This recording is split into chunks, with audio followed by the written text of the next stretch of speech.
fancy. That was a very, very fancy intro. Oh man, I love that porn. I love that porn music. It's great. It's wonderful. The techno porn beats. It's very, very, very nice. Oh. All right, I gotta. Before we start, I'm gonna mute this. But all right. Good morning, everybody. This is Brunch with Egnards. I'm here with a special guest, Omg, who's a good real life buddy of mine, who does his own version of streaming, card breaks, which I've never seen, I've never done before. We're going to do those a little bit later today, and you're going to, I guess, teach me a little bit about that.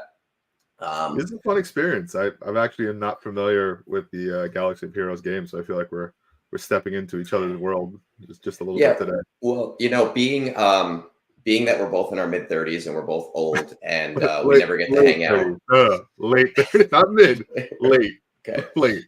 Being that we're now in our late 30s, this is the one way that we get to hang out is do nerdy crap together. And so we're going to try this out and see, you know, what Brunch with Egnards looks like when I have a guest star trying to steal my thunder. What we are going to do today, because in the game, there's literally nothing going on. There's no territory battles. My territory wars stuff is completely done right now. I don't have to do it. It's just some roster reviews, right? So basically what happens is that people reach out to me on Discord and they're like, hey, I've been playing this game for like 2 years, 3 years, 4 years, and I need help. And I don't want to say the authority. There's a lot of authorities, a lot of people that do this, but you're an efficient player. So can you kind of give me the lowdown on where I should go with my account?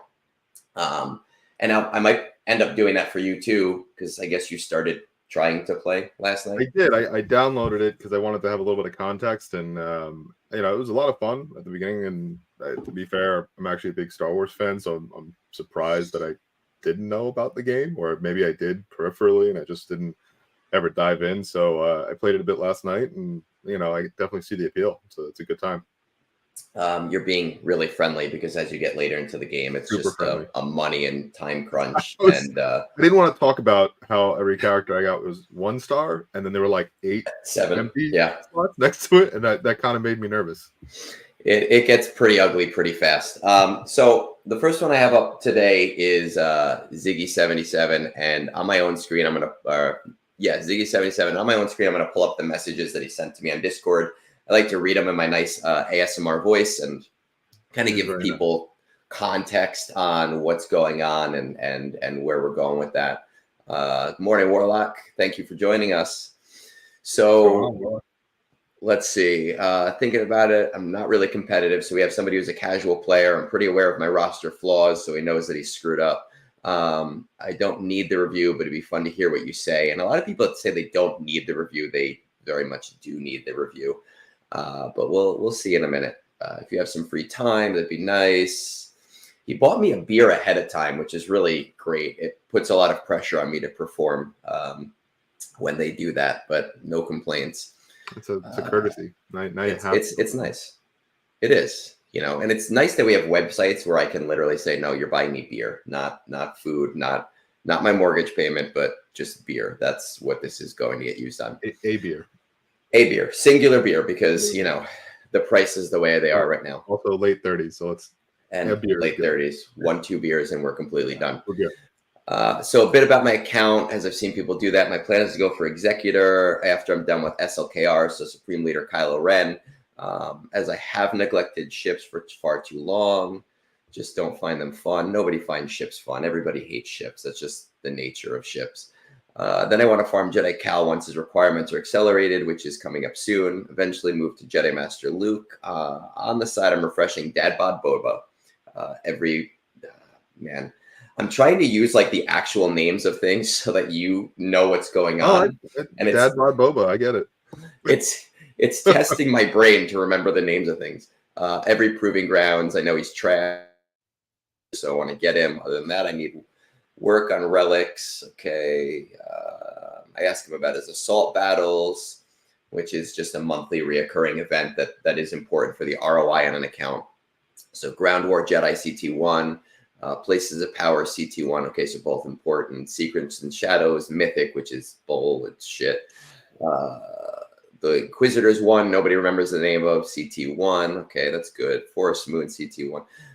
Rebel Roundup, CT2, Military Might, CT2. So basically what that means is all of these events go from, I don't even remember what the first tier is, but the important tiers, they start with CT1 and they go up to CT3. And it's like free monthly, resources once you've invested in those teams. And it's really, a lot of people kind of forget to do them, but it's really important to build like a good, efficient ROI on your account if, you're not there. CT1 being the most important. And it looks like this person, for the most part, is able to do those, except for Secrets and Shadows, which is, again, it's just a shit tier event. So we're going to kind of take a look at this, and we're going to challenge myself a little bit more because I am going to have to kind of explain what's going on here with all these graphs and everything. So we have a 5 million galactic power account. So that basically means, if they're a highly efficient player, and we know that they're not, it's probably someone who's played for about 1.5 to 2 years. They've probably played longer than that since they're more of a casual player. For context, my account is 11.3 million. So it's, wow. a big jump. All right, we're going to check out his arena page. Squad Arena is shit. Who cares about Squad Arena? He's got Ray. He probably bought the Lightspeed bundles, which were like a dirt cheap bundle that the company tried to pass off on people, a few months ago. And everybody's been buying them. What's going on, Scoundrel? It is way too early. It's way too early. It's awful. Sorry, that's why I got the giant jug of coffee. And then your boy, in Fleet, he's using your boy Thrawn. But already I like this roster. Yeah, well, it's probably not very good if you know what's going on. It's all right. I like the qualitative aspects of it. All right, let's see what we got going on here. And now, first kind of tidbit of the stream, as I'm a very big Thrawn fan. So very, very, very big Thrawn fan. We are going to actually just pull something up really quick. Ooh, look at that. There's my little sound bit for you. I just want to pull something really quick. So give me 10 seconds here. Because what I'm noticing, and I know we're using your stream account for this, and we're using some software that I'm not used to using, but I think through the chat client, I'm not seeing my Twitch comments. So if anybody's messaging me on Twitch, I know that you have something up. I'm not personally seeing them. I am seeing my YouTube ones, but we're going to get that figured out. Twitch ones. So Gozilla just understandable. So that was one of your Twitch ones. Perfect, because otherwise I'm kind of running blind there. But yeah, anyway. I'll post them up. And Con Warlock says 2:30 in the afternoon. Perfect. Yeah, it's 8:30 in the morning here, but 8:30 in the morning. Happy to be there. All right, so we have he's only got Ray and Supreme Leader Kylo Ren. He just finished. This guy, he messaged me about a week ago, so he's got some roster depth that he's built. Star Killer is at 7, Relic 7, so he probably bought that bundle too. It was like $50, which isn't that bad. Let's see what we got. He's going towards Jedi Knight Luke, 1460, Sith Eternal Emperor, 1780, Kenobi, Vader, Grand Inquisitor. That's so interesting with that website. Yeah, I'm actually finding the site very interesting myself. It's a lot of information. I found that a lot of people that do roster reviews, they use the in-game HUD, and this is just so much better. I don't know why they use the in-game. It doesn't give you the depth of information that the website .gg gives. Huge shout out to them because they're amazing for what I do and really just for the community as well, and a lot of things that the company, Capital Gains, should be doing for us, but they don't, because they hate us at their very core. Afra, Cal Kestis, Leviathan, and Bo-Katan. All right, so let's just take a look at what we got here. Some important characters. He's got his Hermit Yoda. He's got his Wampa. He does have Rebel Officer. We're going to check out some others. Skiff Lando's at 4 stars. I hate that I know all of this information. Bosch Leia is at 7 stars. These are your kind of must-haves, right? These are people that you really need to have. These are characters that are like you need them to set up other things later on in your account. So I like to kind of get an idea of where people are at to see how long it'll take them to build the more important character. So Hermit Yoda, Wampa, and Rebel Officer Leia, you need for Jedi Master Luke, right? Well, technically you need them for Jedi Knight Luke, but to get Jedi Master Luke. Skiff, Bosch, and Kursatan you need for Jabba, who's just a really highly important character. Yeah. Scoundrel says roster depth is so important. Roster, is that my boy Bones? Bones, brother. Good morning. I love you, man. I know we were chatting last night about Jar Jar and our collaborations. Oh, we got one from Godzilla. To the website. We're not close. Are you like my what is it, Galaxy Quest? You can be what's that actress's name who basically just reads what the computer says?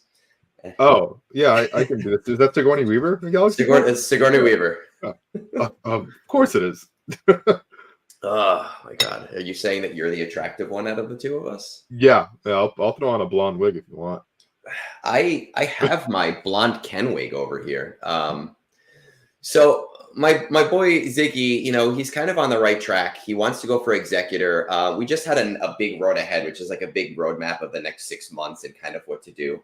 And morning, Logan. See, I didn't know, man, because it's always Bones who's on that account. He's on the right track, but with this road ahead, it kind of gave us an idea of what's coming up in the next 6 months, which is a lot of raid content, Gungan cap content, which you and I were kind of talking about last night a little bit, but nothing about new ships, which normally we expect around July, August, and I was kind of nervous about not hearing anything from that regard, but it makes it a little easier to talk about this roster. They're very close to Executor, and Executor is super important in order to get fleet crystals, right? So that's going to be your number one priority on this account. If he's not already reaching out to his fleet Discord to kind of communicate with those people, he should definitely be reaching out to his fleet Discord to try to communicate and play nice with each other, which just kind of helps everybody to get it helps everybody to get the maximum amount of crystals possible. Logan, I know that you're a big mod guy, and I'm not really a big ship guy, but I'm hating this Leviathan meta. So I've been counting down the days to get rid of it and be done with it. And I'm disappointed we didn't hear anything, because it's one of my least favorite things to interact with in this game. And I was kind of hoping that we would see something, but maybe we'll see something in like 2-3 months. Who knows? So Executor is definitely first. I would go 100% Jedi Knight Luke into Jedi Master Luke afterwards, just because it's going to give him a CT3 on Military Might, which is one of the assault battles. It's going to give him a CT3 on Ground War, which is another one of the assault battles. And it's a 5 million account, which is an account that's doing Conquest, which is like this big game mode. And Jedi Master Luke just happens to be the absolute hands down best character to push yourself through it. Something else I found out really recently, and I don't take credit for this. I don't remember who mentioned it to me, but Jedi Master Luke can do pretty much all of the Proving Ground events. He might need different teams for each ones. I don't know too much about the specifics there, but for somebody who's looking to play catch up on a lot of those characters, getting those Proving Grounds characters and Conquest characters is going to be really important. Now, the one thing that they didn't tell me in what they were looking for from a review, so I don't know where they want to go after Jedi Master Luke, but I would 100% recommend going for Jabba the Hutt, right? And that's kind of why I looked at Skiff, Kursatan, and Bosch before, just to kind of see where his account was for those guys, right? So Bosch, he's got it 7 stars. Kursatan's at 5, but it doesn't matter because it's a Cantina farm, so it's super easy to do. And Skiff isn't so bad since he's accelerated now, and you'll be able to get that in 2 to 3 months. But with Jabba, we're talking probably 5 to 6 months down the line for this guy. I would go for Jabba just because it's going to give you CT3 on Rebel Roundup, but it's also hands down, and I know Logan will agree with me, the best modding event for being able to get free modding materials constantly. The event comes around like twice a month. So being able to do that is going to help this person out in just in numerous and exceptional way. Godzilla, yeah, man, like when it comes to the fleets and the fleet discords, everybody is like fighting with each other. But if you are in a good fleet discord and you're, you know, with people that kind of know what's going on, it helps you and them innumerably in terms of getting free premium currency, right? The crystals.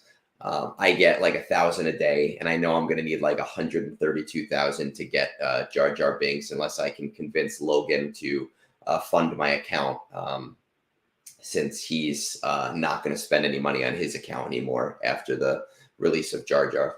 So I think definitely Executor, Jedi Master Luke, and Jabba is the way to go for this. You know, there's nothing else. There's nothing else that needs to happen. There's nothing else that we have to worry about right now. That's the plan that I think is best. Godzilla, you know, before I move on to the next review, you know, I agree with you, and I find that we have two types of shards. You have your shard mafias and you have like your shard chats. I would say I've done probably 200 to 300 of these reviews. 95% of them are shard chats, and 95% of them are very, very communicative with people. So it's something that everyone should do. I do have a 4-minute tutorial on how to reach out to those people on my YouTube for this guy. If he doesn't know how to do it yet, it's super easy. Solo, good morning, brother. OMG, this is Solo is a guy that I've been talking to for a while. He's another content creator. And the reason I'm bringing this up to you is we were joking recently that we're kind of like multiverse twins. You know, he's a big Mega Man guy. He loves his Blue Bomber. Solo, you know, OMG loves his Blue Bomber. That's our thing. I do. I do. Can't so see it's it. Kind of, I got my little Blue Bomber statues up here. And I'm drinking out of my coffee cup this morning. Very nice. So it's funny. I was just following along with the chat. How is the community around the game with like Discord and Reddit? I mean, I feel like that's something with a lot of, you know, mobile games that it's kind of hit or miss.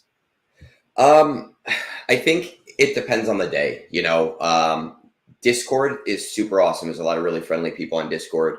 I've been finding with smaller content creators, everybody's super friendly, always willing to do like collaborations. I've collaborated with, you know, some of the bigger streamers, and I'm a nobody.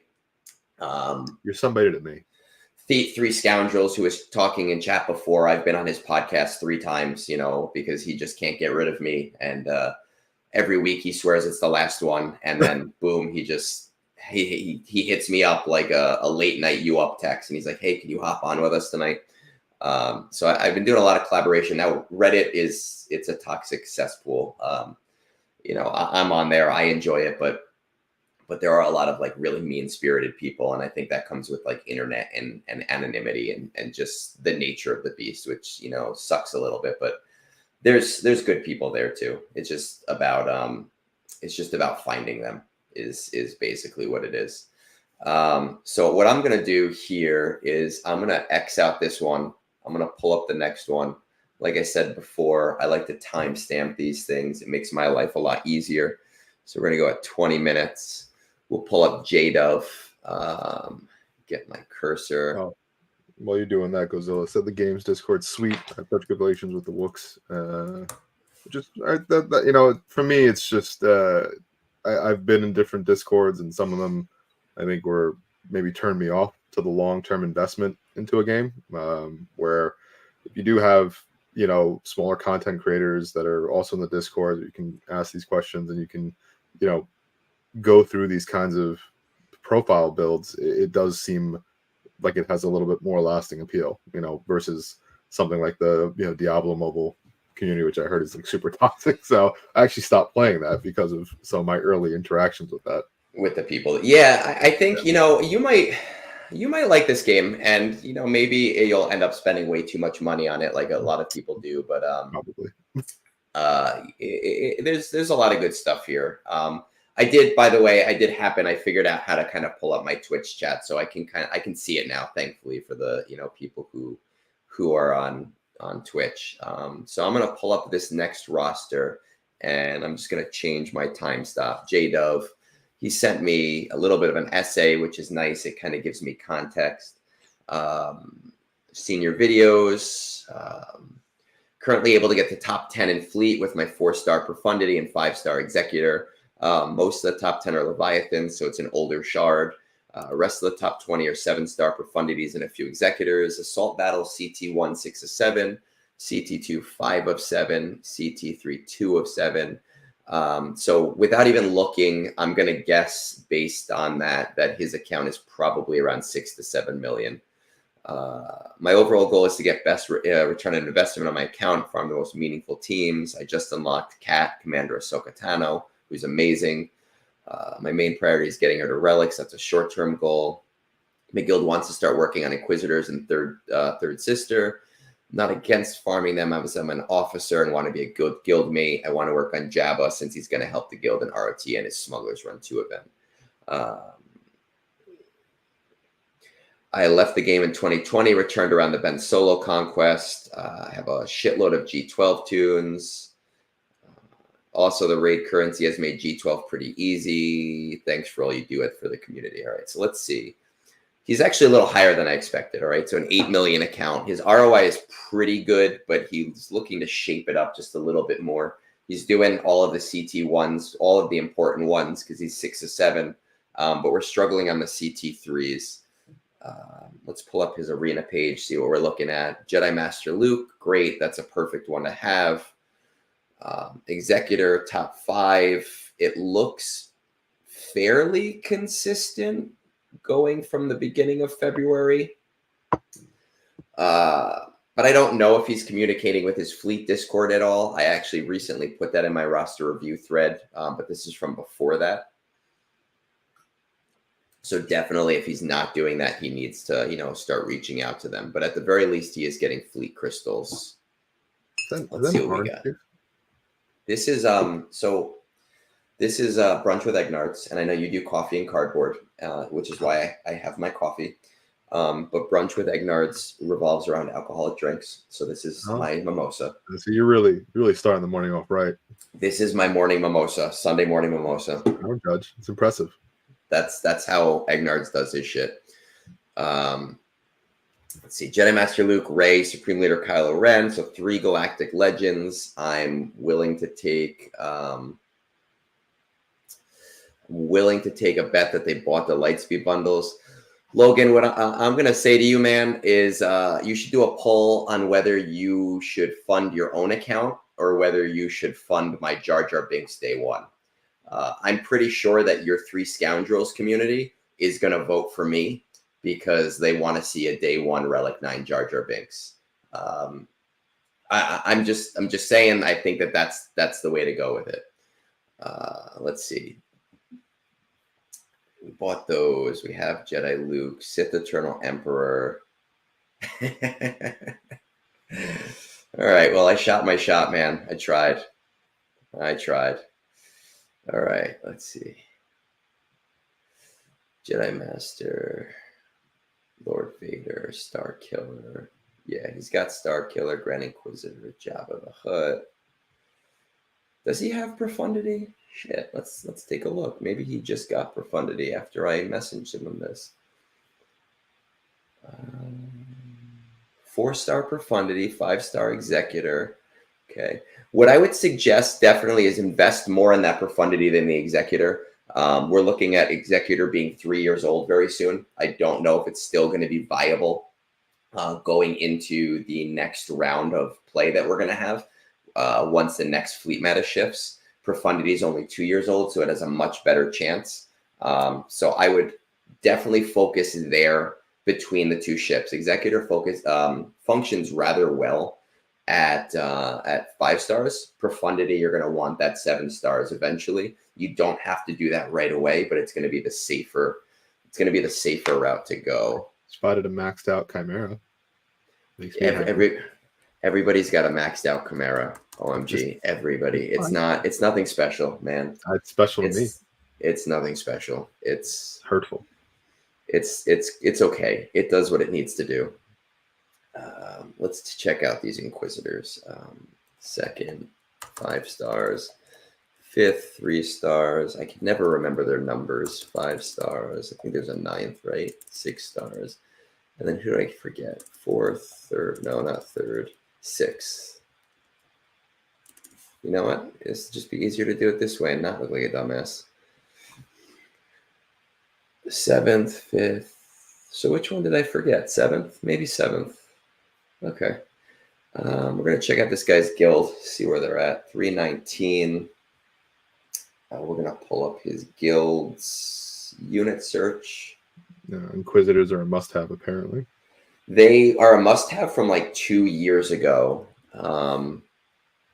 And as you hit the late game, you kind of want to have an Inquisitor team for getting Third Sister, which is a little bit harder to get. What I'm going to tell this guy is if you're an officer and your guild wants to push Inquisitors, I think you guys are a little low to really worry about Inquisitors. But if you are pushing it for your guild, you have to prioritize it. It's like a super dick move to tell everybody to work for it and then not work for it yourself. So it's not something that I would particularly prioritize right now, but it is something that I would say if that's what your plan is, then you have to do it. There's no question about it.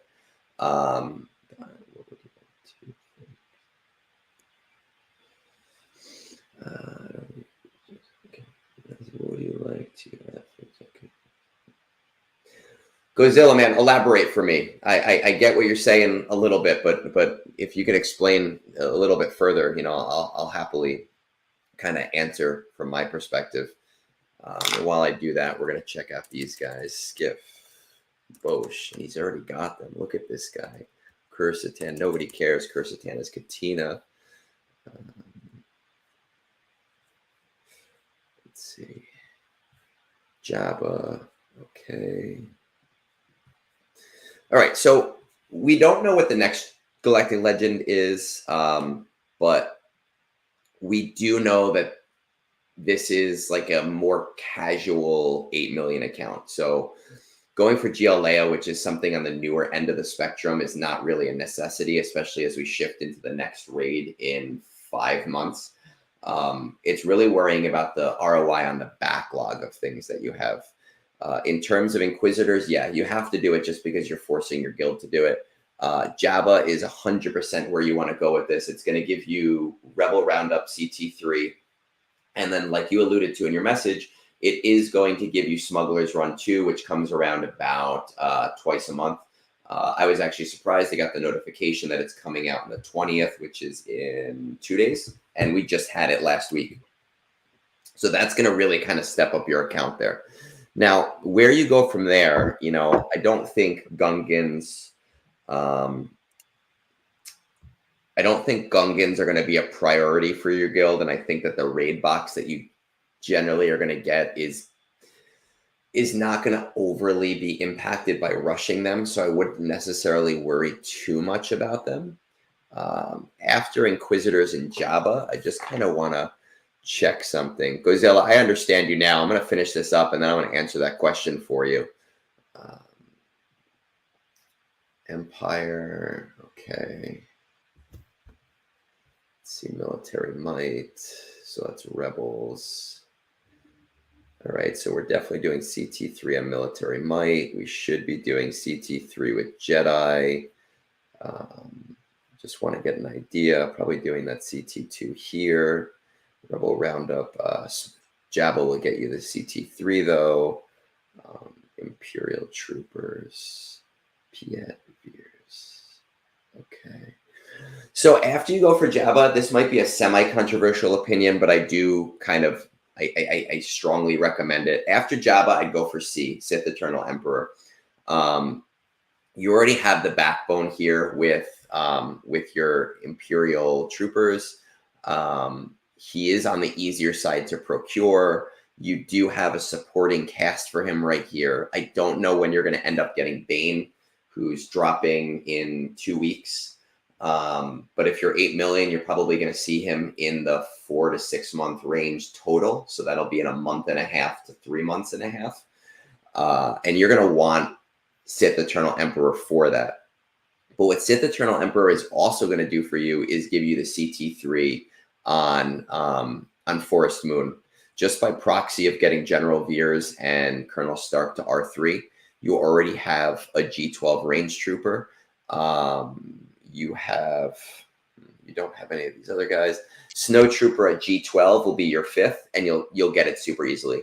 You could probably do it right now if you remod, right? Veers, Stark, Piet, range trooper, bring Snow Trooper to G12, which as you alluded to is super easy to do now with the gear changes and requires no Chirotech. If you remod them, I think you could do it right now, but I still do strongly think that you should consider Sith Eternal Emperor at that point, just to kind of build a nice backbone on that Conquest unit. So what we're looking at is prioritizing Profundity over Executor, going for Jabba and Inquisitors, and going for Sith Eternal Emperor after that.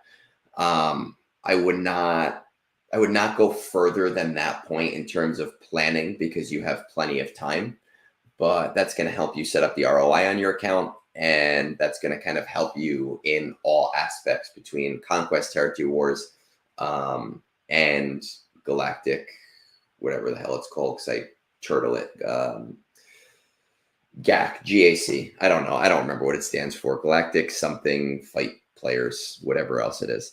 But when I send this to you, hit me up on Discord, and I can kind of give you some more tailored based on any other questions, if you happen to have other questions. Godzilla, I do think we're probably going to see a lifter for Executor, and what I would say if I were to make one prediction for this year, which by the way, I was the one who predicted Jar Jar. I have been saying 2024 is the year of Jar Jar for a very long time now. Everybody was shitting on me. Nobody believed me. I predicted that shit. Everybody else can go to hell with that. But if I were to make one prediction, sole ownership of that, huh? I'm taking sole ownership of that. I put out the petition that got 2,700 signatures. I have written love letters on Reddit to it. The community manager of the game reached out to me personally a month and a half ago to troll me about it. So I'm taking sole ownership of this one. But if I were to make one more prediction, I would say that after we get the new fleet meta, we always see like 2 to 3 months later, a new ship lift an old fleet and allow that old fleet to beat the new fleet. If you do it right, kind of like a soft counter. I think that after we see the new fleet, we're probably going to see a lifter for Executor. And the front runner for that, I think, was Dengar's ship. I think it's called the Punishing One. I don't remember what it's called. But I do think that we are going to see that coming to the game instead of anything else in terms of fleet and ships. And it's going to allow Executor to beat whatever's new, but maybe not super reliably, right? So more that 50 to 70% soft counter chance. I think that that's my front runner for after all of that stuff pops up. So that's all I got for this one. I'm going to do one more now. And then, for those of you that know me on YouTube, we do something called Tales Off of the Holotables, where I chat with content creators and I chat with just regular people who play the game. And we're going to try to do a live version of that today with OMG here, who's, again, a close, real friend of mine. And we're going to have, I guess, a chance to kind of chat, just catch up a little bit on game stuff, explaining the game to you a little bit, some of our other nerd-related, whatever you want to call them. But also any of you that have been following me for a while now and have been watching these Tales episodes, and you might be thinking, hey, man, I wonder this about Egnards, or like, I wonder if he is really that nice or if he's really a jackass. OMG has been authorized to tell you pretty much everything. And he's somebody who will not pull any punches and will make me look like a jackass. I hope we get some good questions. No, this is interesting. I kind of like that the rhythm of this was very normal to how you would have your brunch with Egnard session.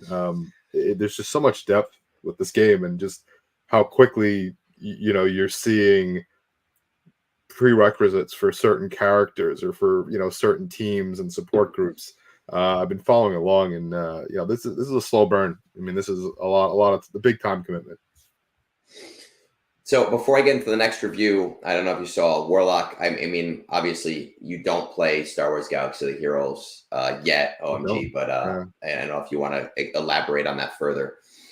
Yeah, no, this is me really kind of being a guest here and seeing the game, and I love Star Wars. I love the universe, and I think Egnards knows that about me. So I think this is not completely uncomfortable territory for me.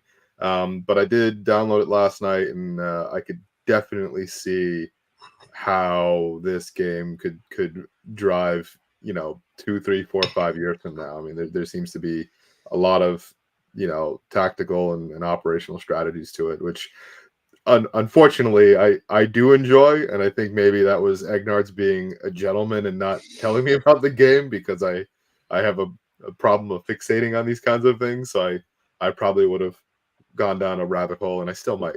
So it is very interesting to me. We'll get you to whale on it. You could start a whale account, and you can live stream it from the first day to the last day. Just dumping money into it, trying to cut money the corners on the hard work. start a liquid, holy shit, a limited liability company, and you could just business expense. Godzilla, I love that. Whale till you fail. That's the way to do it. Maybe that's the right way to do this. I'm intrigued now. Logan knows that. Would that make me extra annoying? If you were a whale. If I was a whale till I fail, if I just dumped a ton of money up front. No, I don't. I mean, the reality is, like, people give whales a lot of shit in this game, but the reality is that whaling is what keeps this game alive, right? So the people that spend a ton of money, like, great. That's what I'm not free to play. I don't spend a ton of money, but that's what allows me to play this game without having to spend a ton of money. It's what makes it easier for me to do, and it makes it easier for me to play. Without those whales, there is no game. So if you whale on this game, do it, man. Like, go for it. More power to you. Mortgage your house, put in a reverse mortgage. Wow, so we're talking that deep. Oh boy. Yeah, man. Mortgage the house. Go for it. All right. I'm going to do one more because I still have some brain power right now. Let's pull this guy up. Stama was on Brunch with Egnards last week. Asked me about his roster. He finally got back to me. So we're going to kind of help him out. Let me just timestamp this bitch. 1510.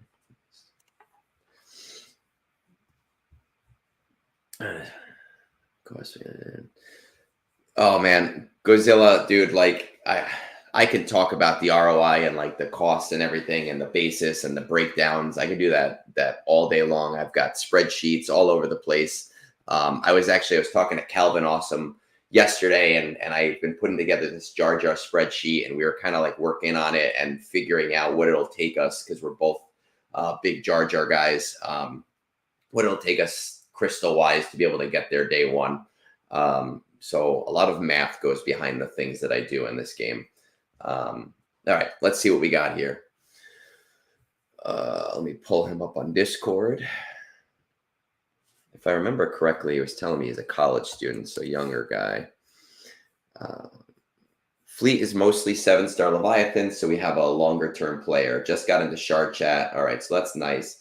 Alternating 1 until I change my payout time, so that's good to know. He's getting his Fleet crystals. CT1, 6 of 7. CT2, 6 of 7. CT3, 4 of 7. That's interesting.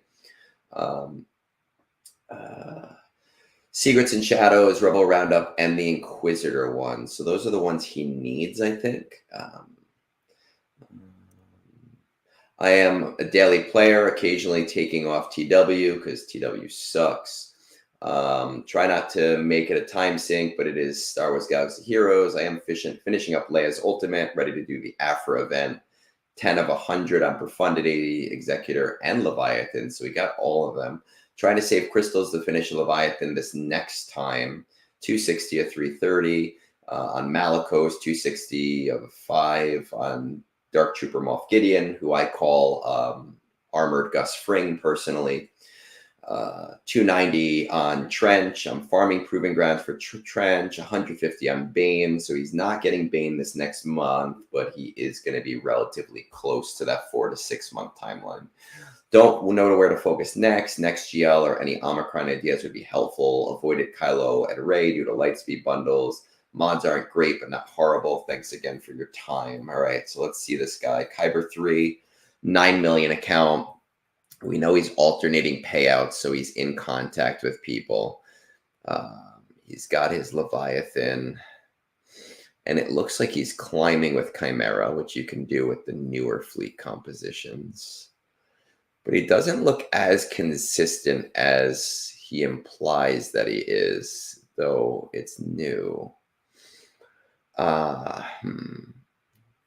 So with Leviathan, a lot of its power and its strength is locked behind 7 stars. So you definitely want to bring it to 7 stars relatively soon. But if you're, Stama, yeah, good morning. So look at that. We're doing yours right now. Perfect. So the thing here is when it comes to getting your fleets from like 6 to 7 stars, I'm a proponent of doing it as slow as is possible. And looking at your fleet arena rank and the kind of up and down, it looks like you might need to get it to 7 stars on the nearer term. But again, since you just got into your fleet shard, if you're able to consistently hit that one payout without bringing it to 7 stars, it might be worth it to hold off and maybe do 1 refresh a month. And that way you'll get it in the 4-month timeline, 4 or 5 months, instead of burning 9,000 crystals on it, right? If you're finding that your Thrawn climb is unreliable, then 100% it's worth it to bring Leviathan to 7 stars on the nearer term. So that's something to kind of consider. If you're reliably doing it with the Thrawn counter, I wouldn't waste my time, especially with so much content, coming up. All right, let's see what we got here. Collection. We've got Jedi Master Luke good. We got Jabba good. So those are 2 great ROI characters. And Stama, while I'm looking at this, can you just confirm for me? You said CT3, 4 of 7, you think. Are you saying that Secrets and Shadows, Rebel Roundup, and the Inquisitor ones are the ones you are doing at 3, CT3, or the ones that you're not doing at CT3? And while I wait for the time delay, I'm just going to kind of go ahead with your account a little bit further. All right, you have a Sith Eternal Emperor for when you get Bane in like the 4 to 6 month timeline. Let's just check on this. We got Wampa. We are, it looks like you finished Leia in the time since we last talked.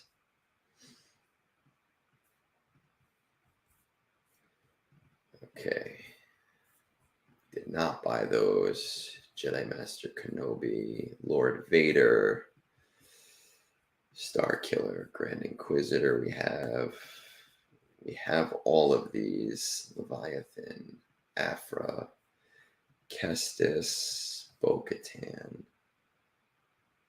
Okay, so you got all of those good.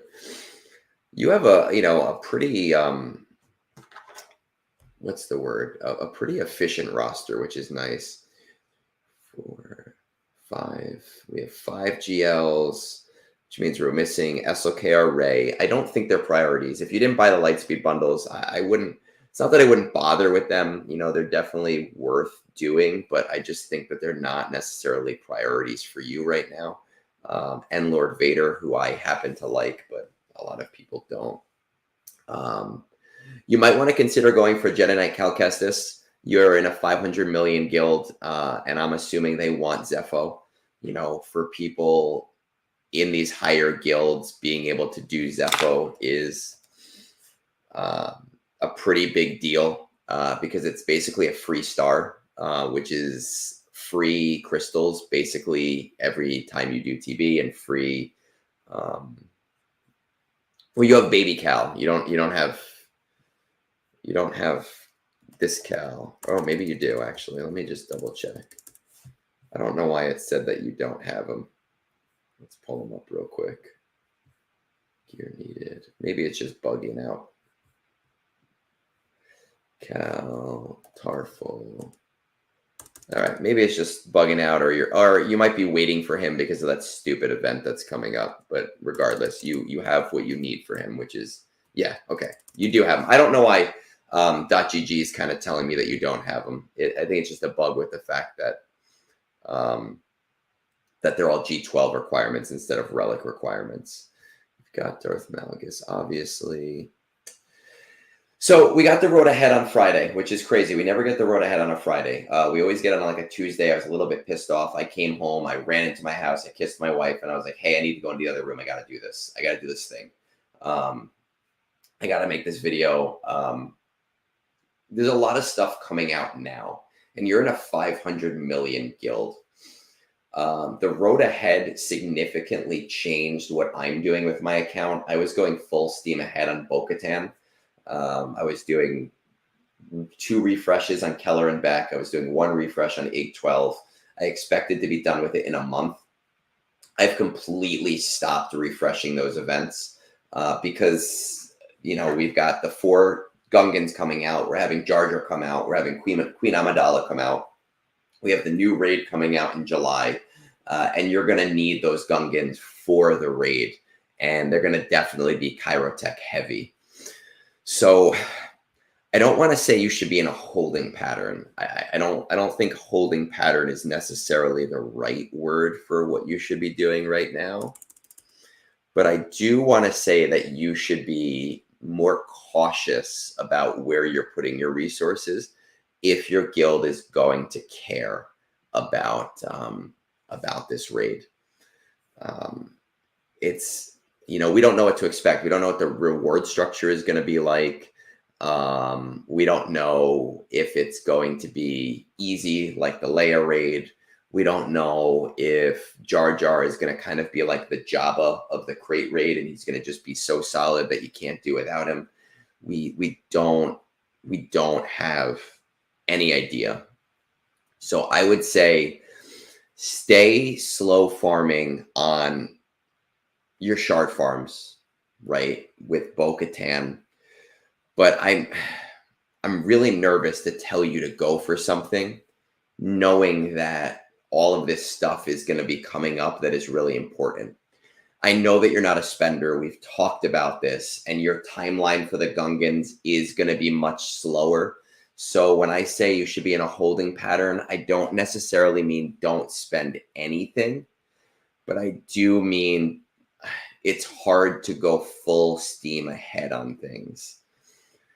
Oh, Ray, I don't give a shit about. Lord Vader. Man, this might be like the most nerve-wracking one that I've done in a long time, because I'm like, there's nothing that sticks out to me as being super hardcore important. Kylo Ren's not going to give you anything you're not already doing. Rey is not going to give you anything more than you're already doing. Lord Vader is very Kyrotech heavy. Bo-Katan is going to be probably the cheapest option. So, you know, it might be beneficial to just keep that slow farm on Bo and build up Bo. She seems to be pretty strong. She seems to be as strong as GLs in certain aspects. We do see kind of like a cyclical nature of the Datacrons that come out in the game.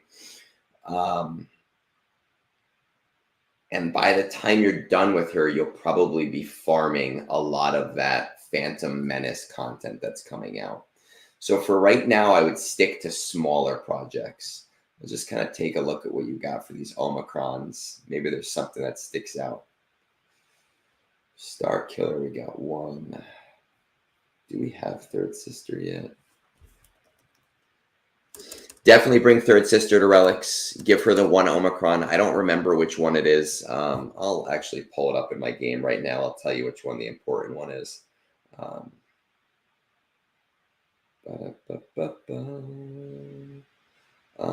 loving it. We're going to get a copyright strike for that. Let's see. Is it the leader?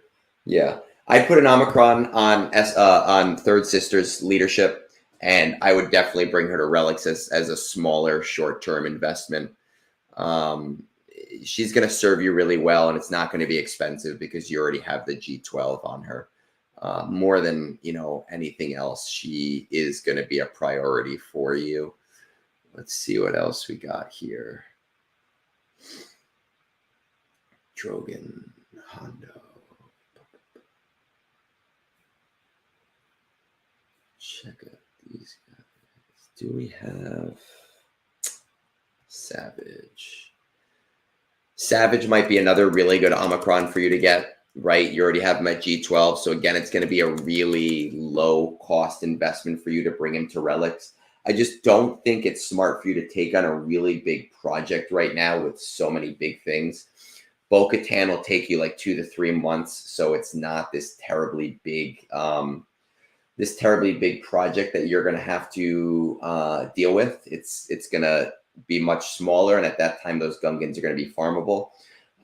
In the short term right now, while you're still slow farming those requirements, I think bringing Third Sister up to Relics and Omicroning the leadership and bringing Savage Opress up to Relics and Omicroning him is going to help you significantly for GAC.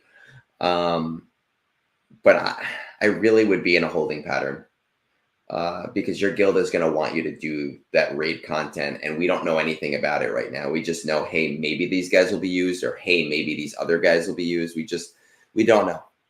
Right. That's the best that I can say for you. And then again, that other point of advice that I have for you, man, is just when it comes to Leviathan, really decide how slow or fast you want to go with it, depending on if you actually need to or not. Right. If you're already going to be hitting the top like 3 consistently, you're not going to get an ROI on those crystals, and it'll be better doing it like 1 refresh a month and slowing down a little bit. All right. So we're going to kind of stick with that right now. I think that's the best advice that I can give you, especially road ahead going forward. Would my advice have been a little different last week? Probably. But knowing what we know, I think that that's the smartest way to go. So now, I do have 2 more reviews that I can do. But OMG, I think it's been weeks since we've had a real chat, and we've got a few viewers in here right now. Yeah. I want to take maybe 30 seconds to pour myself more coffee. But then we can kind of jump into that next portion of what we're doing. And, hopefully there's a few people that maybe have some questions about maybe yourself, card breaks, what you're doing, want to find out more about me, find out the stuff that I don't generally talk about on stream because people are scared to ask me questions. So we're going to take 30 seconds. I'm going to pour myself some coffee, and then I think we're good to go. Sounds good.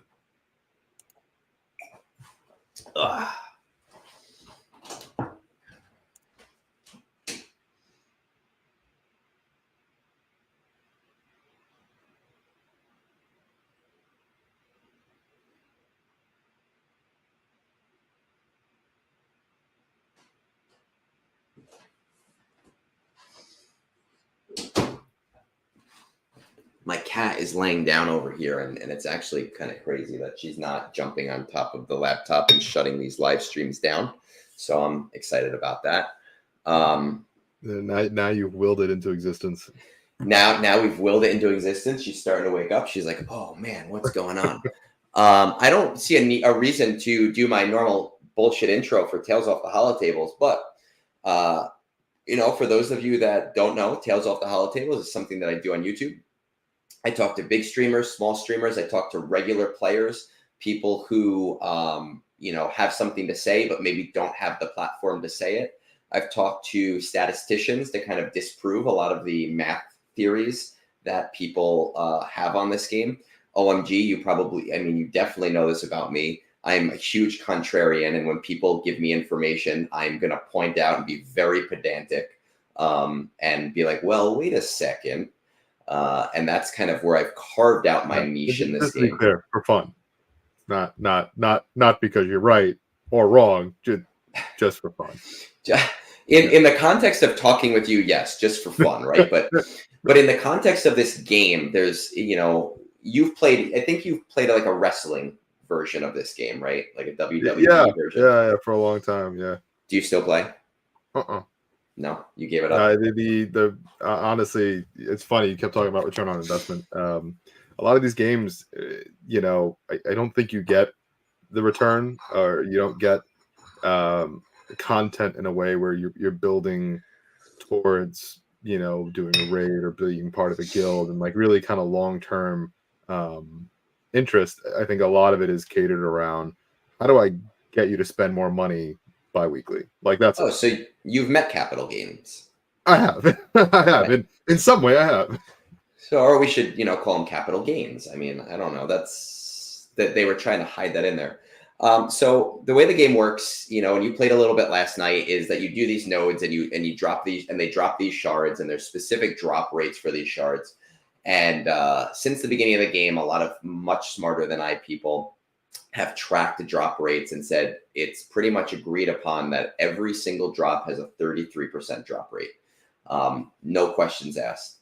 But over these 8 years, people have kind of said, well, wait a second. If you do it in sets of 2, you get a better rate. Or if you do it at night, you get a better rate. If you do all 5 of them at the same time, you're going to get a much worse rate. Or if you're close to the end of your farm, the game company kind of tapers you off to piss you off into spending. Or if you're like on the toilet singing a song with your pants off, like your rate increases by like 30%. Is it like casino rules? Like the machine closest to the entryway pays out more than the other ones? I mean, it seems kind of... Well, that's what everybody says, right? Everybody has these weird conspiracy theories, and I'm sure that people like listening at their own homes, they're kind of like, oh yeah, I've heard these things before. But over the last 3 years, I've been tracking data in the game, and I've had 20, 30, 40 people that I've kind of worked with to kind of help get data sets in like the 20 to 50,000 range. And so we had a statistician on to kind of point out the data and to kind of prove that none of that stuff is happening in this game. I've had a few different people. I have my guild leader on just to kind of find out, one, about myself, but also to talk to people about the game and talk to people from different walks of life. And one of the reasons that I thought it'd be fun to have you on here, like I kind of said much earlier in the stream, was that when I talk to people that know me from Reddit, they're too nice to me, right? Like they don't want to step on. They're very nice to me. Not people on Reddit, but like when I talk to people here, they almost like they don't want to piss me off. They don't want to like they don't want to do anything that'll make me angry or whatever else. So they kind of like tiptoe around things. And I've been looking for someone to be mean to me, right? I've been looking for someone to kind of like share a little bit more about me from a, no, this guy's an asshole kind of perspective. So while we're talking, this is going to be fun. I mean, this is like Christmas morning. This is Christmas morning. So while we're chatting, if anyone has any, questions and they're like, hey, does Egnards do this? Drop them in the chat and I'll make sure that OMG kind of... Khan says they fear you use math against them. I don't know why. It's not like he's good at it. The more of a fake it till you make it. It's true though. And I've told people, like, I do 4th grade math. I think you're being generous. I do the most basic statistics for this game, and I don't try to like hide that from people. Like tell them like 4th grade math. It's not, what I do is not hard. It's what we learned in the 4th grade.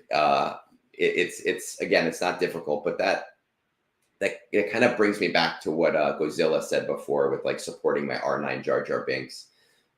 For those who don't know, I very much intend on getting Relic 9 Jar Jar Binks, which is the highest you can get a character on day one of his event. I'm a little worried about doing that because I need to farm 4 more key characters. And it's like I don't have context, so yeah, let's say that what you're saying is like a lofty goal. yeah. Is this a 24-hour commit? I mean, are you being so to kind of explain in context what this means is the company CG is going to release 4 marquee characters, so 4 base level characters, and they'll do that as like a every 2 weeks they'll release one, and you'll only be able to buy them from packs.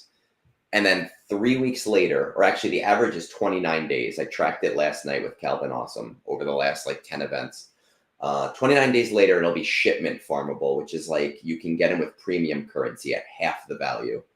And then 29 days after that, they'll be free to play farmable. And the Jar Jar Binks event will come out 2 to 3 weeks after the last character is farmable. Each of those characters will take about 45,000 crystals to max out. And I'll need to max out all 4 of those characters in order to play the Jar Jar Binks event on day 1. Because of the cadence of release, I'll have to shipment farm 2 of them, and I'll have to hard whale 2 of them, which basically means that I'm going to need about 132,000 crystals in order to play the Jar Jar Binks event on day 1. I have 61,000 crystals on my account just from playing. Crystals are valued if you buy them from the store at $1 equals 165 crystals. Jeez. Okay, so if I take 132,000 crystals, subtract what I currently have, divide by 165, that basically means that I need $430 worth of crystals. That's wild. Over what I have right now to be able to whale on Jar Jar Binks. I don't have $420 to spend on this game. My mortgage payments. I was about to say that's a lot. So when you say like heavy whale those 2 characters, I mean, are you blowing through that 61K that you have and then so quickly? Split the difference, or are you gonna pour some kind of capital into doing this so you can hit that event? I think if it's at the $420 range, I just can't afford to do it. What I am hoping to do is I do a lot of math for people on Reddit. I do a lot of math through these roster reviews. People do sometimes buy me a beer. They Venmo me at Egnards, Egnards, no sponsor. Actually, I guess I am a sponsor of myself. On my buy me a beer page, basically any beers that are bought from me from this point till then is going towards this. So I'm hoping that over the next couple of weeks, as I do more reviews, that number will come down, so that I can use money that's other people's money to do it. And I think it's a fair exchange because I do the math for them, so I do the work for them. I'm not asking for donations. I'm not asking for people to say just send me money. I am saying put me to work.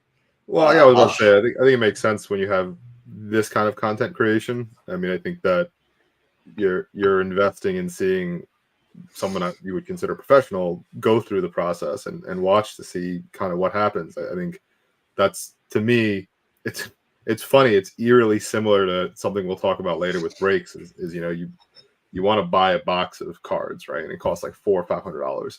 Sometimes the easiest way to get into that is maybe I just buy a team or a spot for $10, and it just lets me see how it plays out. I get a small piece of the action, but more importantly, I see what happens, and then I can determine if it's worth me investing the $430. So I think it's actually a very familiar concept. It's a very similar thing. Does make sense. You just do it with real stuff, and I do it with pixels. I mean, this is real stuff. I mean, this is tangible. It's part of your squad and your team. So I don't, I think it's more real than like an NFT. You know what I mean? Like That's true. this is at least going into Jeez. a game that has a community and has a We lot could of backing. So I wouldn't undercut it. do some of those Donald Trump NFTs. Maybe I'll make Or the that money. $400 golden shoes. Do you see that? There we He go. tried to hawk Yeah. some like fake shoes and he got booed off stage. Yeah, why wouldn't we do it that way? Like, I'm also thinking, Yeah, what's going on, Andrew? I mean, Edie Ryan, man, like, yes, Jar Jar's my man. I got my YouTube reaction video up. I'm a smaller content creator. I got like 1,200 views within 24 hours, which I'm surprised by. I shotgunned a beer at the end of it, just out of sheer excitement. YouTube's gonna ban me for doing it, I'm sure. I don't care. I am super pumped. Like Jar Jar is freaking life for me. I am beyond ecstatic.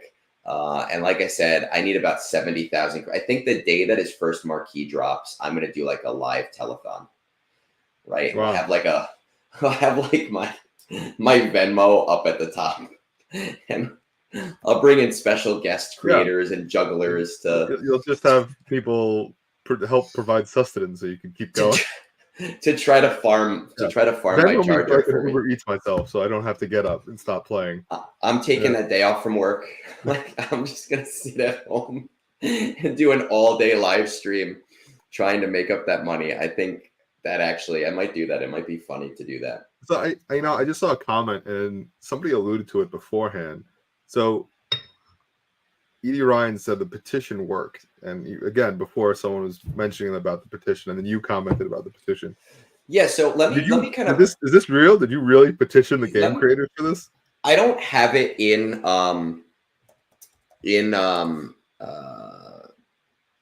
Chrome. Let me pull it up, and if you want to like share that screen back, I'll show it to people that absolutely don't know the context on this.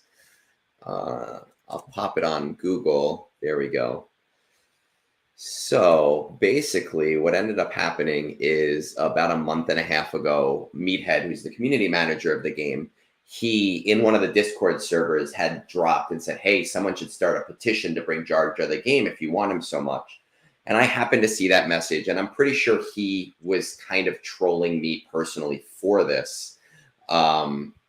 So I started this petition just as a joke, bring Jar Jar Binks to Star Wars Galaxies. Onchange.org. That's incredible. Right. Onchange.org. I did all of the research on this, right? All of the characters who have less screen time than Jar Jar Binks who are in the game. Like all of my reasonings for it. And it ended up getting, now that it's a victory, I can't see how many people signed it. Oh no, there it is. 2,675 different signatures on this thing over the course of like a month.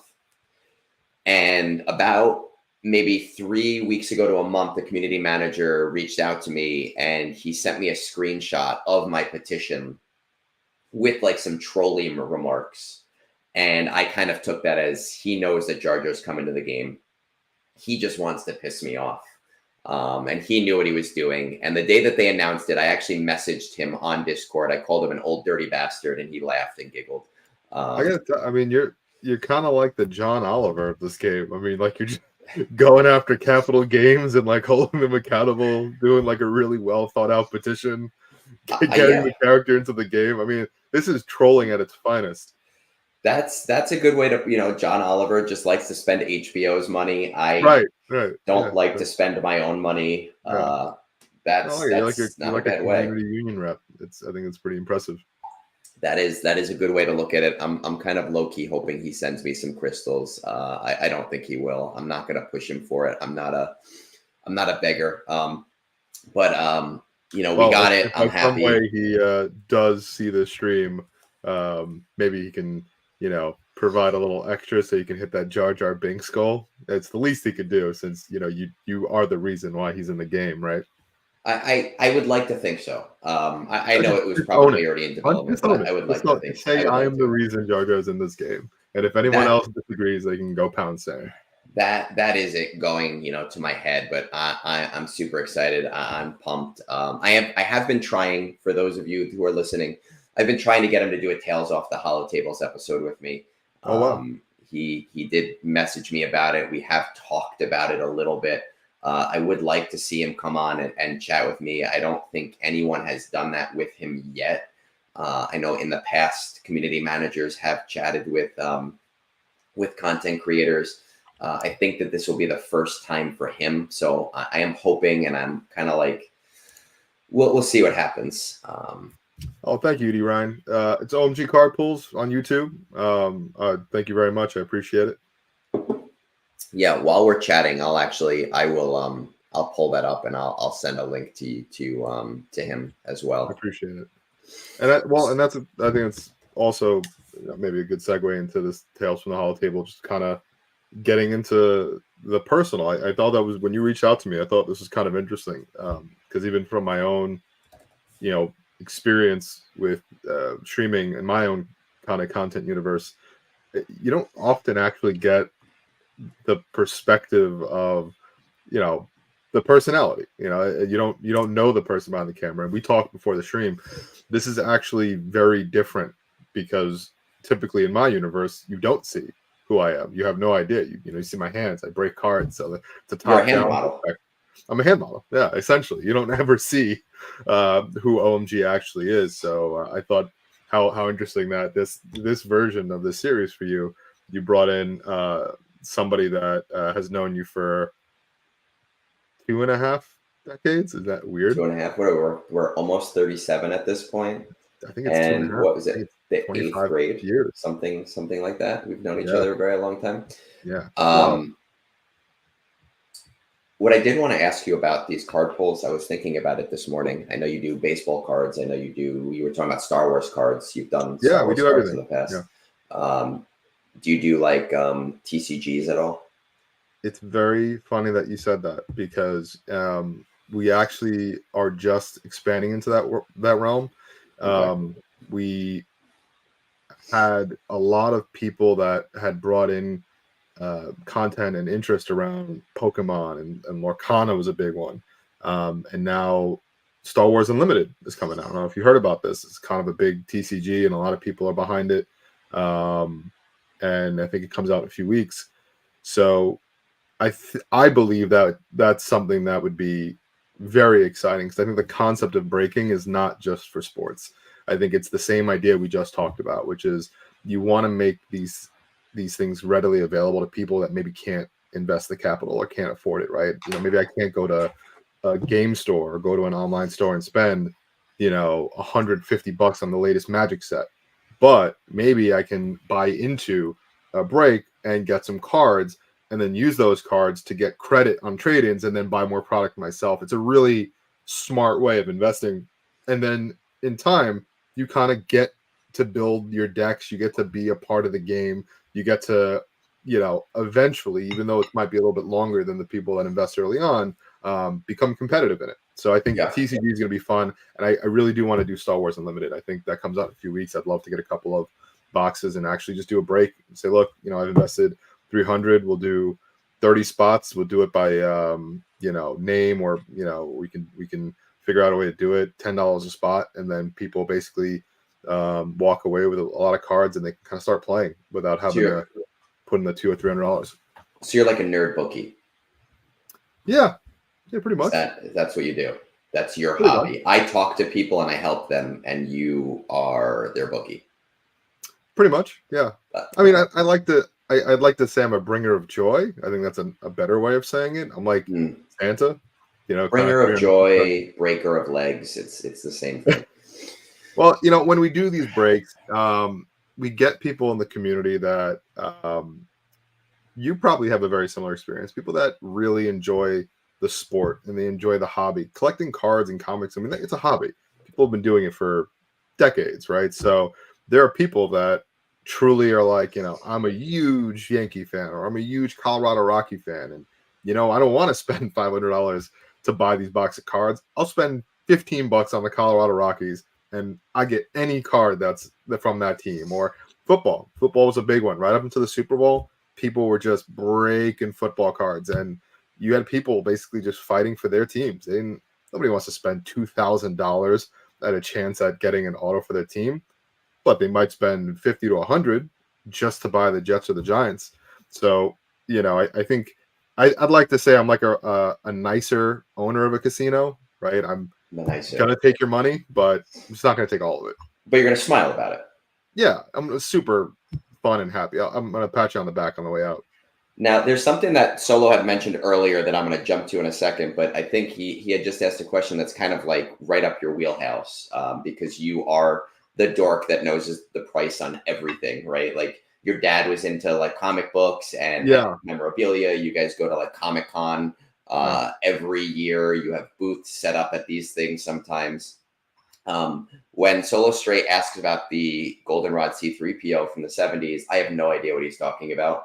I just smile and I go, yeah, sure. Okay. I'm assuming you know what he's talking about, but do you have some kind of more information on that? Or are you like, oh, I'll have to look that up later? I'm sad that I know, but most of those cards, I think that one in particular, there's like raw versus graded. So I think the graded cards, if you get like a 9 or a 10, I think you're probably in the $300 to $500 range on that card. Those cards, I think, were notoriously hard to get in high grades. So when I say grading, what I mean is you can basically get cards and you can seal them in these. Here, I have one right here. So this is just a baseball card. This is one of my favorites. It's an error card. So this is a Billy Ripken error card from Flair. It's not the best grade, but the reason why I bought it is I'm going to zoom in. If you can see the bottom of the bat knob. I see your ring light. So it's an error card that was printed with F face on it. So they made a boo-boo when they printed this card. So it says fuck face on the bottom. So yeah. So I put that one and got that one graded. That's nice. But it's all cards. So Star Wars has a really big following. A lot of people like to get those older cards graded. So the Goldenrod 3PO, I think that's the one that has like the green border, and he's kind of like leaning over. That one I'd say probably $300 to $500 if you get it graded. You know what's sad is I think about that and I go, oh, that's not that bad. I go, oh. I don't think it's that bad either, to be honest. Those cards are not easy to find, and they're not easy to find in and like I have an example. So like those cards, this is a I just picked these up from a store, but these are like old school Teenage Mutant Ninja Turtle packs from the movie. So the reason I'm showing this is the old Star Wars cards used to be in packaging like this. We used to call them, they're wax packs, because the pack is actually made out of wax, and they would put like bubble gum in them. But the problem with these is they're terrible at moisture, and the cards get so damaged. So when you say, oh, I have a C3PO from the 70s from a wax pack like this, and it's a 9 out of 10 or a 10 out of 10, I think $500 is probably low. I would probably it's probably a better investment to hold, because I have a ton of those packs, by the way, that I need you to stop by. Yeah, I have baseball and some from the 90s, but I think some 80s and 70s. I'll have to send them to you because I don't know anything about it. You can actually grade the packs now. So like, let's say you found a bunch of packs and you're like, man, these are well kept, climate controlled, they're not open. You can send it out and they'll grade your pack for you, and the pack becomes worth like an extra $300 or $400 on top of it. I'll have to look. Do you do any traveling to these shows at all? I do. I actually was at the National for a couple of years. I had a partnership with Network, so I broke live for Network at the National last 2 years. That was a lot of fun. Heavy baseball, basketball breaks, a lot of fun. It's a lot of pomp and circumstance. And then I do Comic-Con every year as well. I know you alluded to it. My old man's been doing Golden and Silver Age comics for a long time. So we'll go to Comic-Con and, we deal with a lot of high grade comic books and other kind of various hobbies, cards too sometimes. That's a whole nother market. Comics is wild, the value on some of those books. Star Wars is in the conversation too. I mean, those older Star Wars books are pretty incredible in price. So you're a dork. Huh? So you're a dork. No, I'm a collector. All right, Yeah, that's fine. dorks. It's a fine line. Like when you're a dork would be someone that like I don't know does like really basic math for a game for like 8 years. But I'm more of a That's like collector. 7 years, but that's fine. So I'm still fine I for know I that was year. talking about you. It was a general statement. So now, first of all, Lady Geek, good morning. I know we chat a lot on Reddit and Discord, so I think you've probably stopped in to a few of these streams. This is the first time I've seen a comment of yours. Hi, Lady Geek. OMG? Are you going to Chicago this year? I am not, unfortunately. No. That would have been fun. Yeah, that would have been fun. I'm trying to keep it to the East Coast as best as I can. I did travel. The Nationals, the only one I traveled for, and will continue to travel for, just because of what it's just so much harder to get product and inventory to do this with. So that's the right place to go to if you want to kind of subsidize yourself for the year. But I will not be at C2E2. So you hate Chicago? Is that what you're saying? I love Chicago. Chicago. Chicago is great. Great food. Okay. Great people. Right. Little cold, little windy. I mean, they have the casserole for pizza, but other than that, it's a great place. Yeah. So I wanted to bring this back, and I mentioned this earlier. Solo had said something in regards to getting a juggling act for my live telethon, and I wanted to mention that because I find it funny. And man, if you know any jugglers who will go on stream and juggle for my money, you are a juggler. Why don't you juggle for your own stream? Hold on, no, that is the most wild. I can't do any like special juggling. I don't think I have any juggling balls in this room. As you pull out 3 tennis balls and start juggling them. No, I don't have any in here. I was actually at the grocery store yesterday. My wife, she wanted me to stop to get like spicy pineapple juice and tequila. She was just like, I really want this spicy pineapple and tequila. So we went and grabbed limes, and I was pissing her off because I was sitting there walking to the checkout, juggling limes. And she was like, you need to cut it out. Like, stop. You're acting like a child. Yeah. Just change your tip jar to I will juggle for tip. We'll juggle for tip. Yes, yeah, you know card tricks, man. You're gonna pop on. Very strange talent. I have a very strange depth of card tricks, so I can do. We're gonna get a magic act on there. We're gonna do this. We'll do it like totally old school. We'll get somebody to come in and tell jokes. I think it'll be really funny to do. I don't think it'll provide any revenue, but I'll still find it to be hilarious. And that's really the reason that I do this is because I find myself hilarious. Would you say that's true? That makes one. That's you got to start somewhere. You got to start somewhere. The only person who finds me hilarious is as we're doing this, by the way, I know we have a decent amount of viewers. If anyone who has been in the community with Egnards that has any great questions, that would like to know something about him that only I would know, I would love to answer some of these questions. He is not who he says he is. I am. Plenty of horrible things I can tell you about him, and I'm just waiting for a prompt to do so. Actually, I was telling a story. I don't know if I don't think he's on right now. No, he's not on, but he does usually watch these things. I was telling a story 2 days ago on Reddit, and people didn't believe me. So I actually had to post a small short video of it. So OMG and I, we both have the same birthday. We're best friends. We have the same birthday. And we have this tradition where we go out to dinner every year. And, one of us will pay for it. We kind of switch off. This year is my turn. But the other part of this tradition is we both agree not to get each other gifts. And then one of us will inadvertently break that. It's an agree to disagree. Hold on. So it's one of those things where every year we comically will say no gifts. And then inevitably we just end up getting gifts. So yeah, but what'll happen is I'll take you for your word and I won't get you a gift. And then it'll be like, oh man, I just picked up this thing. No big deal. And it'll be like this $300 like crazy thing.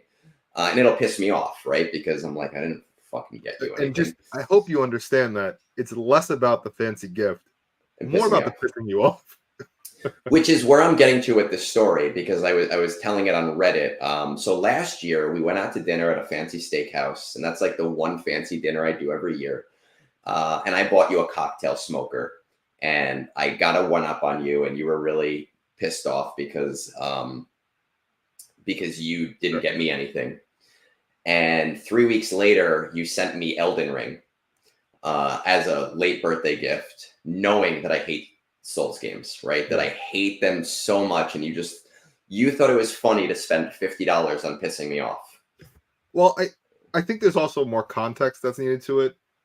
There's certain things that, like, when you know somebody really well, you know that there's certain gifts that just keep giving. So we have always had a weird kind of fixation on RPGs and just kind of these slow burn games. The more difficult, the better platformers like Mega Man. And I knew that getting you that game wouldn't just be you bastard, you got me a game. It would be I have to spend 100+ hours of my life on this game because I can't not. And I think that was what brought me greater joy, is I knew what was going to happen. I just didn't know you were going to go as far as you went. So that's the thing. This is the story I was telling on Reddit, because they were asking about hate playing games, right? And it was this thing in like our games or whatever about like hate playing. And I was telling the story about how you sent me this game, and it was the end of the summer or like the early September, and I still had a few days off from work.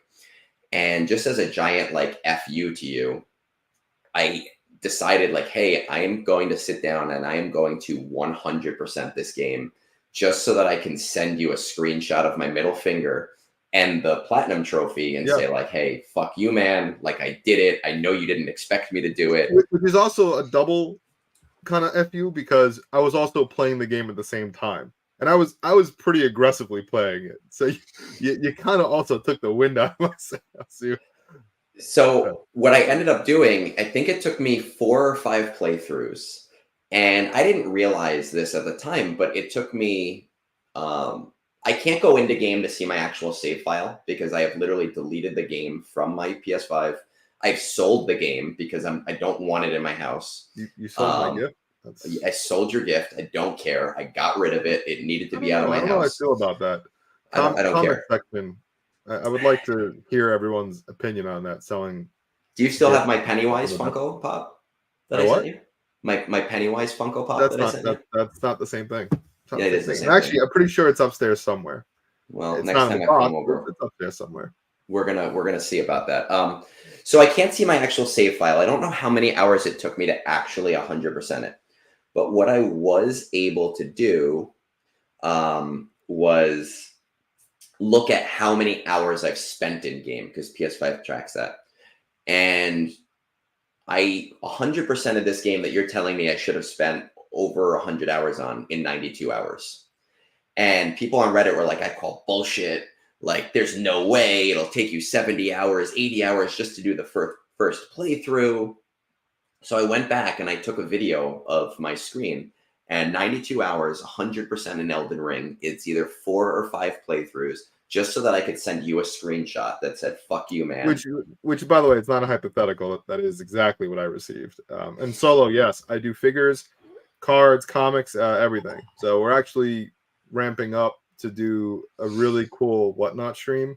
So if you're interested, OMG card pulls across the board. We're actually partnering with Whatnot. That's our latest partnership, and we have a lot of really incredible Star Wars Funkos, old school action figures from like the 90s, 80s. Just really awesome stuff that we're going to be putting up. So we do everything. The card breaks was really kind of just how it started. I think we're trying hard to expand and try to just be more collectible oriented. So everything from toys to TCGs to sports cards, comics as well. While you circle jerk with Solo about this stuff, I'm gonna go grab some more. I like Solo better than you already. Well, yeah, you should, because he's a nice guy. Not a high bar. He's a nice guy. So you keep talking about bullshit. I'm gonna just grab some more coffee. Fine. But yeah, Solo. So I don't know if you're interested in action figures or Funko Pops, but yeah, it's kind of the thing that I find to be equally fun. I think the community's pretty fun too. A lot of these people are collectors and people that just were trying to piece together, either full runs or sets, and they're always jumping into streams and trying to say, oh, do you have that piece? I'm 2 away from completing the full run, or so it's always a lot of fun when we do those streams. Oh, cool. Toy Biz Marvel Legends. Yeah, dude, the large Marvel Legends, that was a big set. That was the Build-A-Figure. You used to buy like 8 to 10, and then each one of them had a little piece in there. You could build like a bigger figure. I still have a ton of them, but I used to have way more of those. Those were very, very popular to sell. So, I mean, honestly, I'm gonna have to link you up with Solo because you guys will have so much to talk about. I chat with him often about Mega Man, but you're getting into nerd territory that's way, way above my pay grade. Before You never played with toys? Don't lie to the people. No, you saw my room growing up. I had all my Star Wars figures on my wall because I was that idiot that was like, oh, I'm just gonna like collect them and stare at them. As was I. So I was a dork in that regard. So one thing I want to do before I get back into Conk, good morning, man. Thank you for joining us. You got my math protege over here who's niching himself out as a nicer version of me on Reddit. Maybe he can take over for me so that I don't have to spend as much time. Not a high bar. But before I go into more, reviews, and then we get into some card breaks, and I can kind of learn more about your world. I just because I like to knock myself down a peg, and I like to be self-deprecating. Embarrassing stories. I know you have 100 of them. Oh God! Please share one or two of them. It's just you get to a point. People can laugh at me. Did I put you on the spot? It's not. I don't mind. It's just when you've known someone for that long, it really is just. I need someone to knock me down a peg, man. I was relying on you to be the person to do that. So if you're gonna be nice to me, no. I there's a lot of these I can't tell because they're not appropriate. But I'm trying to think of like any really good ones. Oh man, I'm gonna have to let me think about that one before I dive into any of them. I don't want to, there's a couple that I don't want to put out in the ether. All right, so you want to be too nice. All right, that's fine. So what I'm going to do is if you could, we'll transition back over and I'll be helpful to people. If you could pull my screen back up since you're in charge of all of that today, which has been really nice. I don't have to worry about any of like the streaming aspects. I'm kind of digging that. If you could jump in on literally every one of my streams and just do this. Just man to the stream. Just man the stream. No, don't talk. Don't say anything. Just kind of be the silent background help. That would be super great. The Vanna White. You could be my Vanna White and not get a raise for 30 years. What a dick move. And still be drop dead gorgeous. Oh, well, not you, but that's fine. No. All right, so we're going to pull up this next one, Kumaset.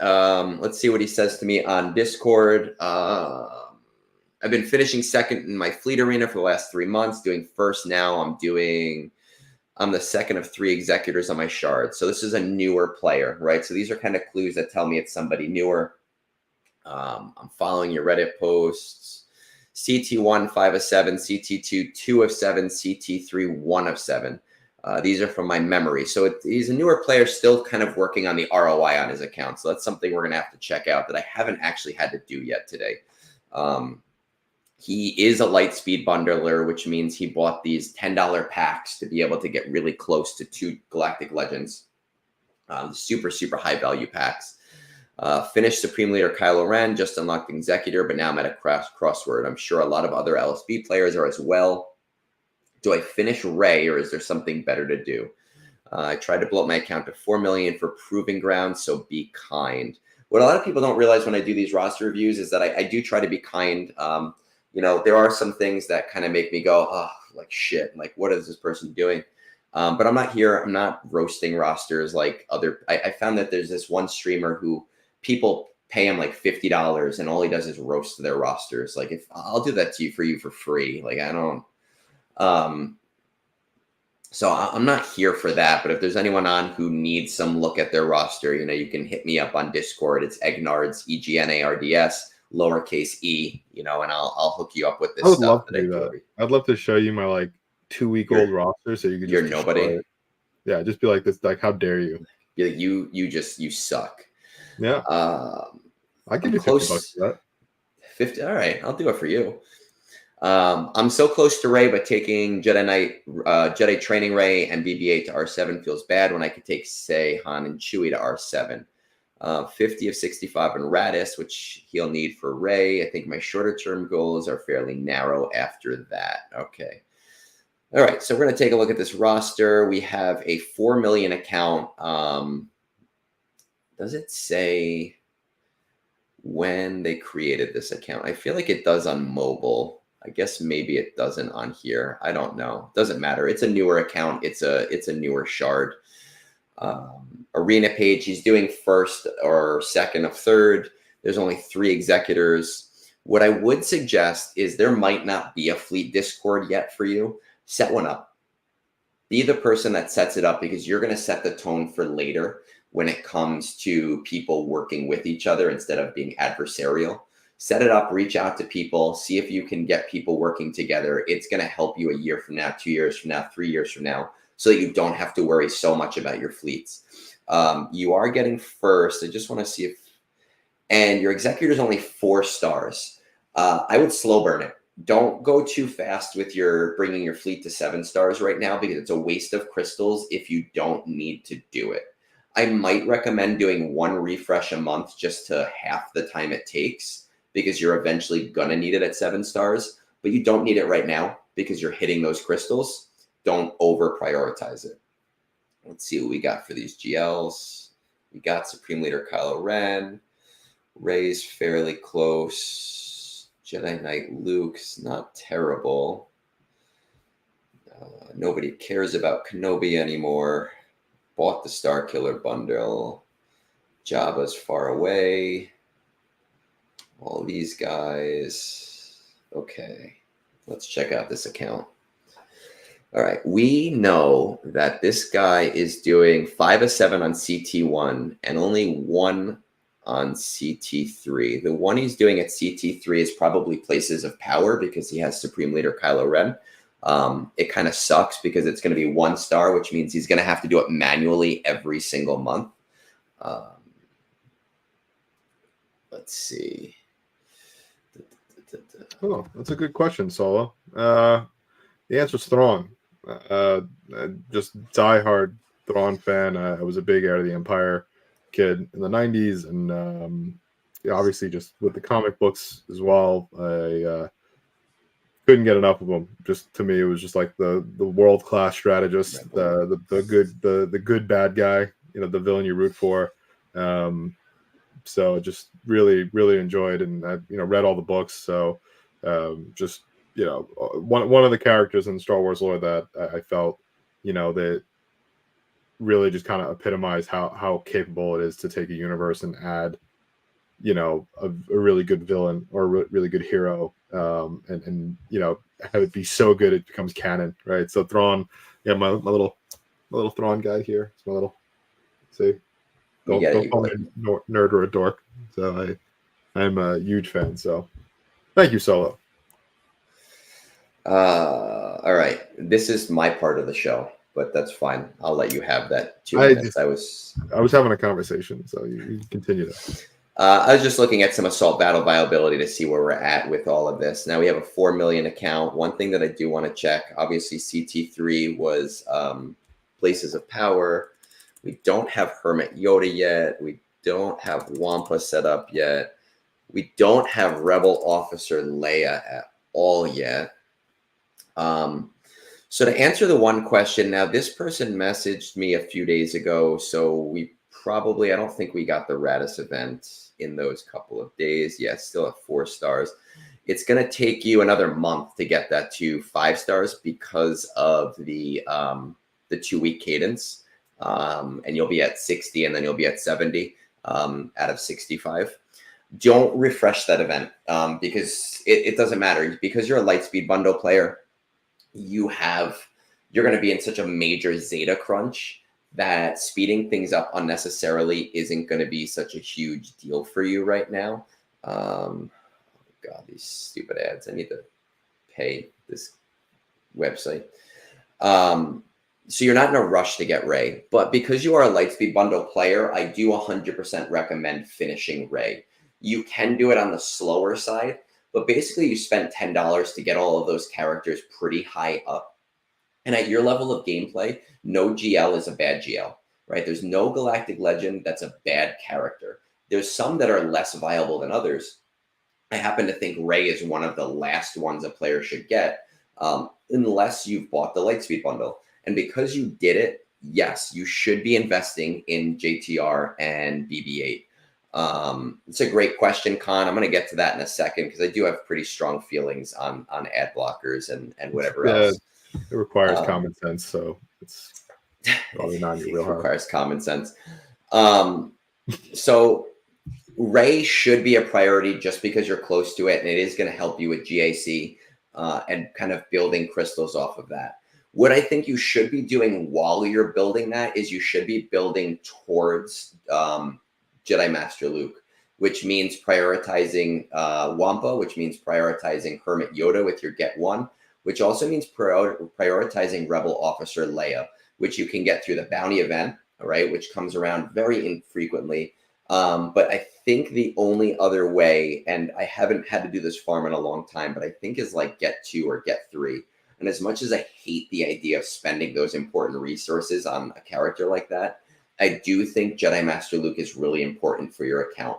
You are a 4 million character who has bloated to get to Conquest and to Proving Grounds. Jedi Master Luke is the strongest Conquest character. And he does, again, like I said before, this is information coming secondhand because I've never had to do Proving Grounds. Jedi Master Luke with the correct characters can do pretty much every tier, right? You can't just put him with anybody, but he can do every tier if you have the right characters. And there's a lot of video resources on that. There's a lot of Reddit resources on that. He's going to help you build that ROI by allowing you to CT3 military might with your Commander Luke Skywalker team. And he's going to allow you to CT3 ground war with your Jedi Knight Luke team. Right, no speed on Luke, start him as the leader, and always use that event special to end the round just so that you can build that up. So you're getting 2 more assault battles, you're getting conquest viability, you're getting Proving Grounds viability, you're getting a character that is really good in TV as well, and you're getting a character that splits really well in territory battles. So I definitely think that you should be going for Ray, slow farm it, you're close, but with Radis, slow farm it. Going after Ray, going after Jedi Master Luke, and because you'll have Jedi Knight Luke at that point, I would be going after Jabba after that, right? I haven't even looked at your Jabba marquee requirements, but it doesn't matter since they're all accelerated at this point. Kursatan is Cantina farm. You can do that in a week to 2 weeks with some refreshing. Skiff will take you 3 months at absolute maximum, but you're going to want to start slow farming him towards the beginning of your Jedi Master Luke. Well, actually towards the middle of your Jedi Master Luke farm. And Bosch, you're going to want to do the same thing, but you can do it a little later because she's already 5 stars. Don't bother refreshing them. They're not going to be limiting factors for you. But after you do Jedi Master Luke, Jabba is going to be a really solid choice because he's going to give you CT3 on your Rebel Roundup. And he's also going to give you that Smuggler's Run 2 event, right? And I've talked about that already, I think all 3 roster reviews, just how important that is for a player to build towards, right? Once you get to that point, we're probably looking at like a 6 to 8 month time frame. The game's going to shift. You know, we're going to have the new raid out. We're probably going to have the new Galactic Legend announced. We're probably going to have the new fleet announced. Those things probably won't affect where you want to go because you're a newer player, but you always kind of want to stay on the pulse of what's going on. So I think those are the things that you should be doing right now. Before we move on to the last one, I have Warlock. You know, I appreciate ad blockers. I don't necessarily have a problem with people using them, but the way that I see it is we live in an age where the internet is a free resource, and I understand that companies, you know, sell our data, and it does suck. Everybody has my data anyway. But I think if everybody were using ad blockers, we would live in a space where nothing would be free, right? Everything would have some kind of price against it. So when I have a website like Star Wars galaxyofheroes.gg, which does have premium content, which does sell subscriptions, I'd rather be able to support them in this small way so that they can, hit even just a little bit of revenue because I'm not paying them. As long as ads aren't overly intrusive, it doesn't bother me. When they get like disgusting and they're all over the place and you can't navigate the page, that's when I use ad blockers. But for something like this, I prefer to give them like 30 seconds or 40 cents or, whatever it is. We might have to do a GoFundMe and make you a patron.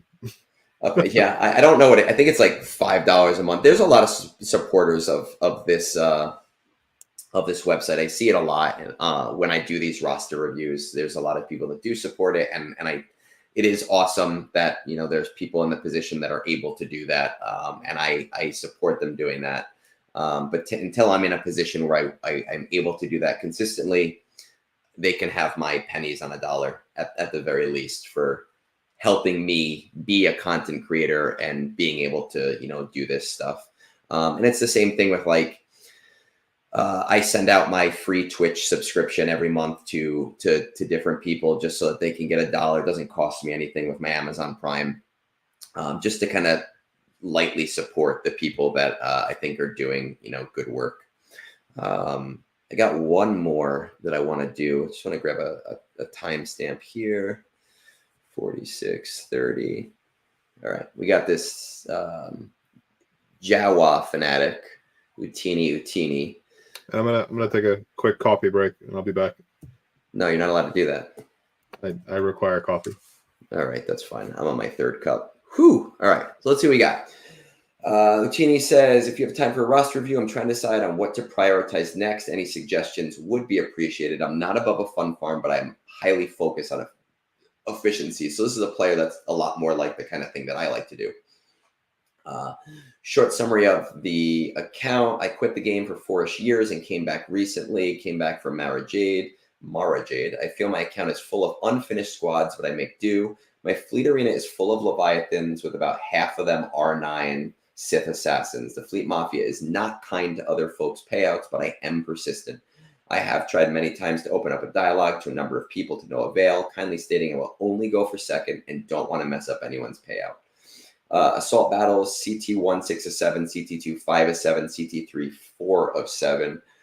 Inquisitors are bad. Imp troopers aren't there for CT3 for Rebel Roundup. Maybe Jabba can get me there. But Gar Saxon and Super Commando got me CT3 on Forest Moon. Phoenix gets me CT1 on Secrets and Shadows. I have a lot of directions I could go. Almost a year ago, I unlocked Gas, but then the raid wanted Jabba, so I pivoted to him. Then Leviathan was announced, so I pivoted so that I could finally get Fleet Arena crystals. I finished Leviathan and then went for Leia. LSB'd Rey along the way and finished her unlock last month. I just unlocked Jabba yesterday. Wow, for someone who quit for 4 years, we're doing a lot of work, which is nice.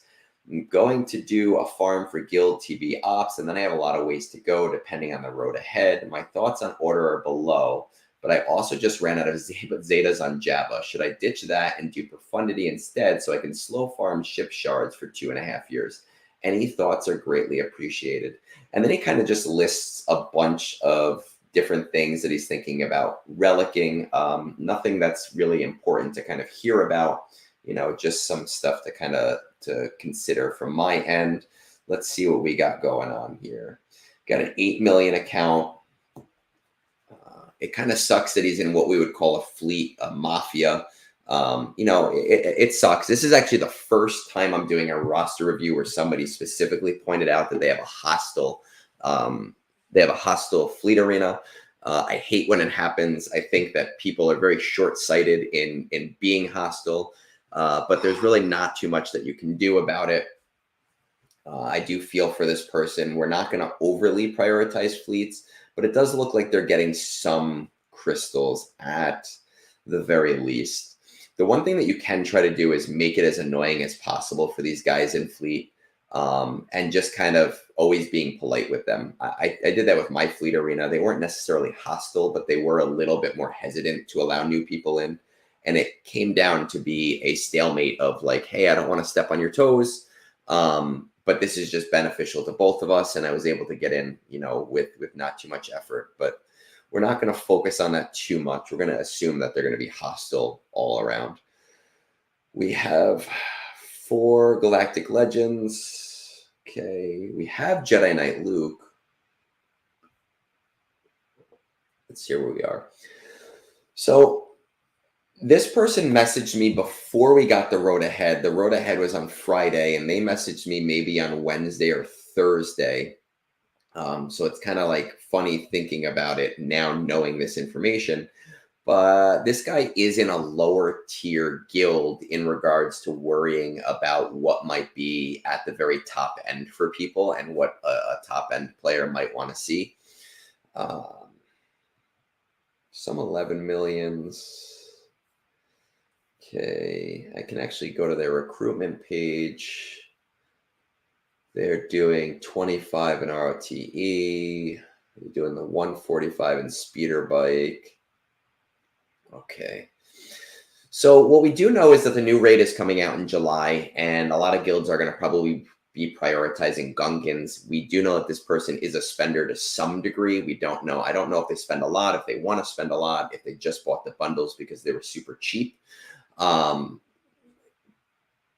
are going to be the priority for people in my position, which are guilds that are in the like 550 to 600 million range. At 373, I don't think it's going to be a super big priority to fast farm or to whale farm. You might want to consider doing 1 refresh a day on the Gungans, but none of them have even been released yet. So we're talking about, at a bare minimum, like 3, 4, maybe 5 months before you need to worry about that at all. So, it plays into my decisions here, but I don't think it's necessarily the biggest thing. I do know that they're getting 6 to 7 on CT1, and I think that Inquisitors are probably the one they're not doing at CT1. Check out these Tuscans.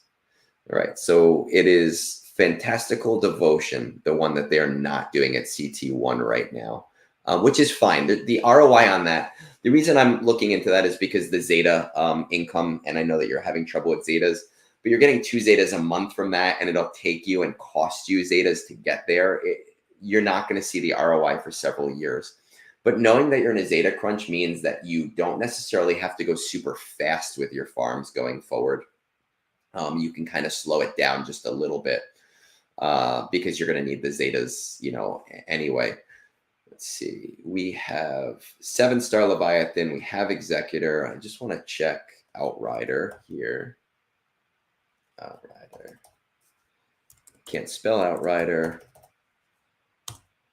We do have 7-star Outrider. Okay. And let's check out what our GL gear needed looks like.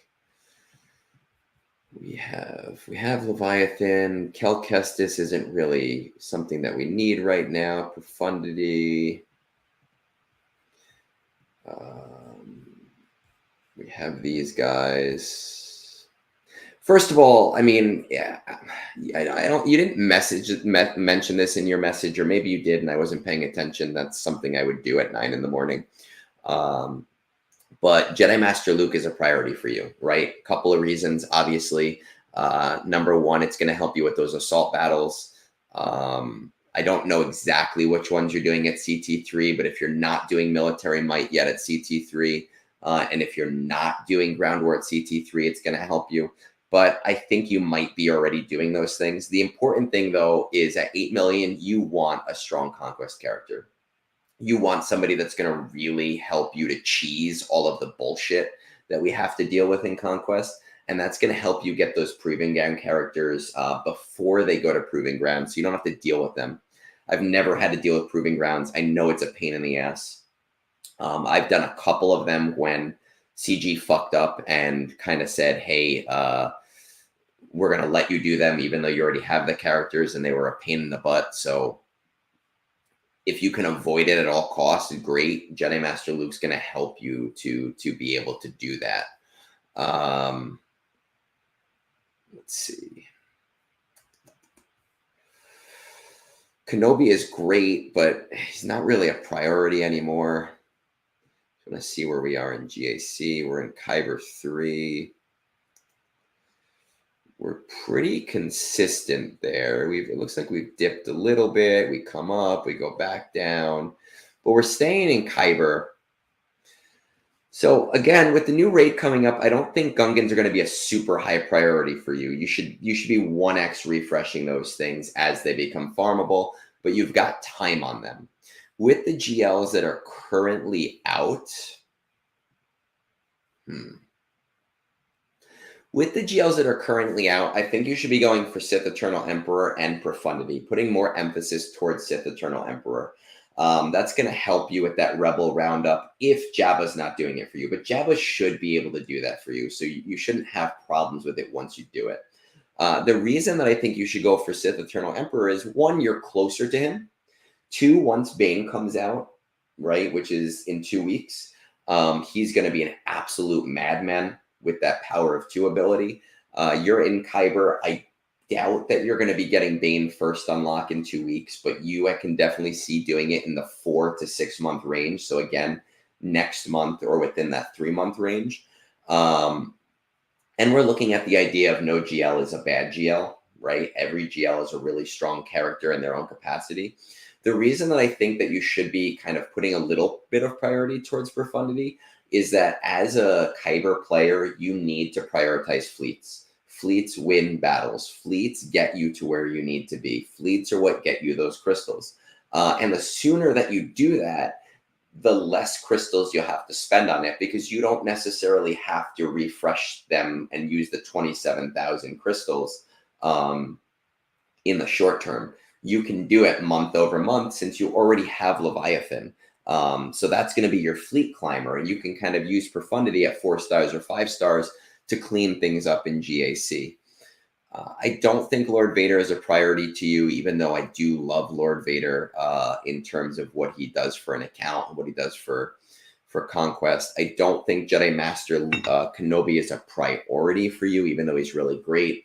I know that Galactic Republic and Jedi are going to be useful in the upcoming raid, but Meathead kind of implies that they're not sure yet, right? So we don't know the exacts of what's going to be used, and I'm hesitant to say to go for something without that information. So I would say maybe put a little bit more priority towards Profundity. If we happen to find out that Kenobi is useful in the raid, that might be a really cheap option for you. It's something I'd keep more on the back burner rather than the forefront, right?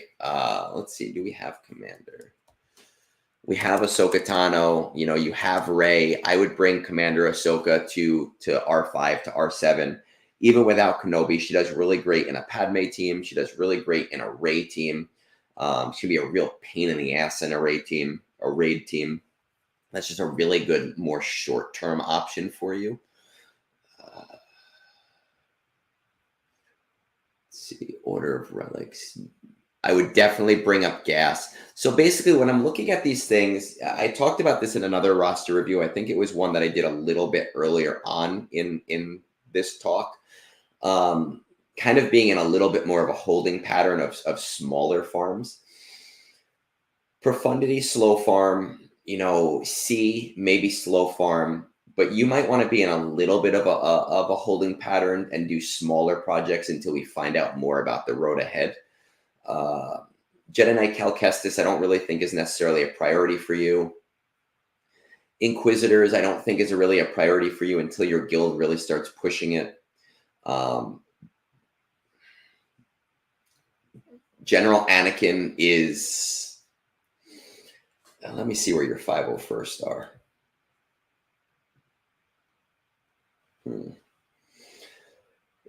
General Anakin is a really great character. Even if you only bring General Anakin up, he works really great in a Jedi Master Luke squad until you bring your 501st up. But the 501st is a really cheap, good squad. He's one of the top non-GL squads in the game. Ben Solo, you have Ray already. Do you have Ben Solo? I know you mentioned him. You don't have Ben yet, but it sounds like you're going to be getting him relatively soon based off what you're saying, or maybe you just don't have him unlocked, but you have the shards for him. With a raid team, it really does transform the raid team and make it a defensive powerhouse and a lot more viable on defense. So that would be a really, really good option. I would not invest in Bane until you have C. Right? I see in your messages you're thinking about investing in Bane. I know he's going to be good regardless. A lot of people are theorizing that he might be really good with Lord Vader too, not just C, but you don't have Lord Vader either. But seeing that Bane is kind of on your list of things to do, it kind of pushes me more towards that C route. Right, going for C in profundity. I do think it's a really good option for you. I am somebody that kind of really goes towards the idea of, hey man, let's kind of work towards older things before we work towards newer things, unless those newer things are really high ROI. I know that you mentioned the idea of a Lightspeed bundle for C. But the reality is we don't know. We have no idea if that's coming. We have no idea if that's going to come out in the next 6 months, 8 months, 12 months. I don't like to rely on information that may or may not be true, right? Because then we're playing a guessing game, and then we're getting to OMG's idea of gambling and being a bookie for people. And that's just not the way that I play. I'm more of a methodical person. So, I think that that's the solid route for you is Profundity C right now, more than anything else. I'm just reading some of my messages here. And as we kind of, I guess, wind down with the reviews, from being a spectator for most of the morning and seeing how this goes, I think more so than last night, the question at the forefront for me is, what do you advise a new player? How does a new player even kind of begin to overcome this, what seems to be steep hill for getting competitive in this game? Like, is it just a slow burn? Is it just like, hey, you have to put like 9 months to grind, and then maybe we can talk about where you are, or is there something that a new player should be doing? Yeah. While we're answering that, if you want to drop this screen down, because I want to pop up my email for a second and pull something related to this. But I think it's a really good question. CG has done a lot in order to make the game more accessible to new players, and I think that it's really helped the game. But I do think it is really hard to get into the game right now as a totally free-to-play player, unless you're just playing for fun, unless you're a more casual person that just wants to have fun with the game, and that's completely fine, and more power to you if that's what you want to do. But there are some really reasonably priced packs for someone that maybe plays for a month and says, hey, this is a game that I do want to play. The Hyperdrive bundle is $50. It brings you to level 85, and it gives you a lot of characters to only 5 stars, but it's enough to kind of get you going. And it gives you a lot of gear. It's a high value pack to kind of bring you from a 1 month account to like an 8 month account overnight for $50. And then I keep talking about these Lightspeed bundles that are not currently active, but they kind of pop around often. And they're usually like $10 for a very high assortment of relic characters. I would say anyone wanting to play the game that maybe is watching who is newer or hasn't played yet or is thinking about it, you can invest and jumpstart yourself very reasonably for about $100. And I know that sounds like a lot, but we're buying games for $70 that are like...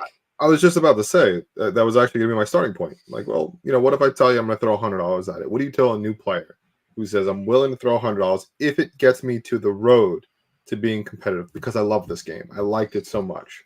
So there's 2 paths. 100% $50 of that should go to the Hyperspeed bundle or a Hyperdrive bundle. The other 50 really depends on whether there's active Lightspeed bundles or not. If there's active Lightspeed bundles, which the SLKR one, the Supreme Lighter Kylo Ren one has come around twice now. The Rey one has only come around once.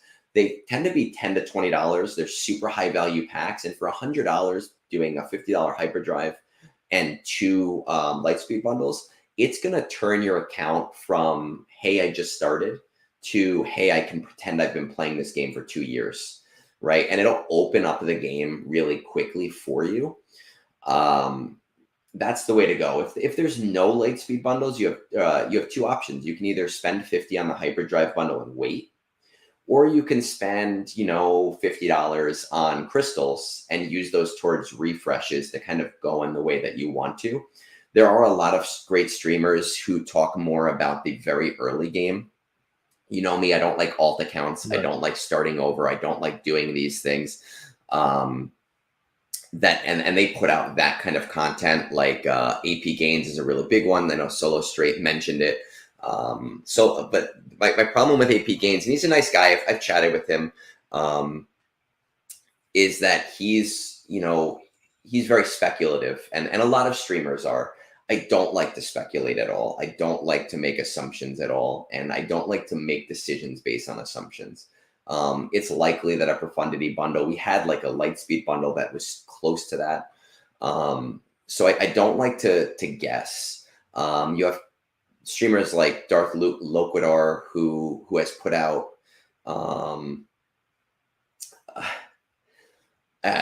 who has put out like really early game guides. I'm learning that I can't read and talk at the same time. As I read, I go, and then I lose my train of thought.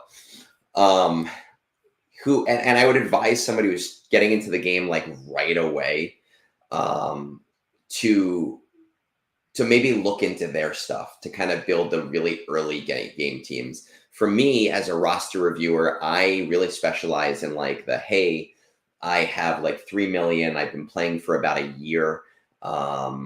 What do I do from here? How do I build for later on in the game? So I'm kind of like that early mid game to late game, which is really where I specialize and where, you know, people are going to kind of like value what I'm doing with this. I think that's good advice. I mean, like I said, for someone that just kind of logged in and was just trying to get my sea legs, I think, you know, of the first couple of questions you ask yourself, how do I play this game? Something I enjoy playing, and then, well, how do I build, right? How do I make this more viable if I want to do this long term? So I think that was, you know, a very good answer. Yeah, and you have my number. You know, you could just hit me up. I do. Like, I'll just bother you. I don't have to wait in line. So Khan, I don't know if you're living under a rock, but we know Jar Jar is coming. I guess I know what you're saying. Like you're talking about beforehand, before Jar Jar. I might be in a very different place in the game than you are, but I have an 11.3 million account. I have all the GLs. I have all of the GL ships. The only thing I'm missing is Bo-Katan. I don't feel limited by crystals in this game right now. I've been playing. I didn't start this horde specifically for Jar Jar, but I get about 1,000 crystals per day just from playing the game, and I use about half of them towards my account. So like Cantina stuff, my normal refreshes, my conquest refreshes. So I use about half, and it didn't start as a Jar Jar horde. It started as a jump on the new thing horde. And I've depleted it in the past. For Leviathan, I had to drop 27,000 crystals very quickly. And that allowed me to be able to do that. Jar Jar, it being more of a Jar Jar thing, has been very recent. That has been in the last 6 months. But basically, I always want my crystal horde growing without losing anything, right? So without limiting myself. So I don't specifically limit the things that I do, but I rationalize with myself, hey, do I need Bo-Katan right now? And the answer is no. She's great, but she's a luxury. She's great in GAC, but I'm not a major GAC player. I'm a turtle. I sit there and people message me and they go, man, you suck. Like you placed everything on defense. This is going to be a shit round for me. So every decision I make is an ROI decision of, will it benefit me to spend these crystals? And what it comes down to a lot of the times is no, it doesn't. So the Jar Jar Horde thing has become very recent, and I've actually slowed down my Bo-Katan farm to be able to bring more to the Jar Jar farm now that we know it's happening. But I haven't really changed how I'm playing up until very recently. And like I said a little earlier, I was chatting with Calvin Awesome last night, and we were kind of like talking about how we were going to limit our accounts and how we were going to slow down our accounts and how we were going to stop farms because we need to somehow come up with 70,000, more crystals in like a 3 to 4 month time frame. So it's less speculative and more ROI, than anything else. But with that said, I've taken up a very long amount of time. I've taken up about 2 hours of this stream here. This is what I do every morning. It's Brunch with Egnards. I've got my buddy OMG here, who's going to be doing some card pulls, and we've talked about it just a little bit. You've told me about it. I don't really necessarily understand it. I don't know why people watch you because you have the ugliest hands I've ever seen. Yeah, they're not. I have no idea why people want to see. You're like Jason Alexander, right? In Seinfeld, you're a hand model for a day. There you go. So in a second, I'm going to turn this over to you, and I'm going to drop your link again because I see Solo's asking for it. I know. Like, I appreciate it. I think there's a lot of similarities. I think that's the interesting part of this is going into the conversations we had. I don't think that was the approach. This truly was meant to be, hey, can we just get together and just talk about our own universes because we've known each other forever? It's like, is there some kind of some anecdotes we could throw in or answer some questions. But what's funny about it is I think a lot of what you're covering, a lot of what you're talking about in the game is not too far off from what it is that we do at OMG Card Pulls. So for those of you who are, tuned in, looking at the roster reviews, and we're kind of, getting back into the hollow table talk, a lot of what I do is breaking cards, sports cards, non-sports cards, on live stream or in person at conventions, and we do it in a way to bring affordability and participation to people that don't want to really invest large amounts of capital initially in something they enjoy. So I think if you take that last sentence, there's some similarities. So what is a break, right? What is the concept of breaking? A lot of what we do is in sports, for example, we'll go out and purchase newer products. It's a lot easier with sports. You have a finite amount of teams, so you'll spend 300, 600, 900, maybe even a couple of thousand sometimes on product, and you'll open up spots to people. So typically, however many teams are in the sport, that's how many spots you open up, and you randomize it. So baseball, 30 spots, 30 random teams. The benefit is, as a consumer, I could spend $20, $30, $40, $50, $60 and maybe get, 2 to 4 spots, and I get dibs on those teams and those players in a break that's valued over $1,000 or $2,000. And that's really where this comes from. So, we'll go ahead, we'll get product, we'll sell out the teams pretty quickly, and we'll spend a couple of hours and we open up these cards and these packs and we pull these cards. And sometimes I do. And it's just a lot of fun. A lot of people do have teams that they enjoy. They have players that they look for. There's trading and exchanging that goes on. And then it gets a lot of fun when you start stepping out of sports, right? And you talked about a little bit of TCG. You could do things. I've done wrestling breaks, which I thought was kind of fun, where we sold letters, and everyone had a set of letters. And like if you had if someone pulled an Undertaker card, that's yours, right? Because you have the U. Same thing with Star Wars, right? You have the J, you get Jar Jar Binks, right? You get L, you get Luke Skywalker. You get B, you get Boba Fett. And the difference is you're spending a more affordable amount of money to get involved. There's also whales, by the way. I love that you use that term. We call them high rollers. Right, casino talk, and we get it. You're a gambler, and I have all these poker chips. So if you're a high roller, you get these poker chips and you collect them and you can trade them in for break credit. So our high rollers will spend, $300, $400, $500 a spot to just a chance at getting something, because for them there's a greater return on investment than spending $5,000, right? So they'll roll for 500 and they get a 1 in 6 chance at getting something very valuable. And I think that's where this all comes from, right? What's the point?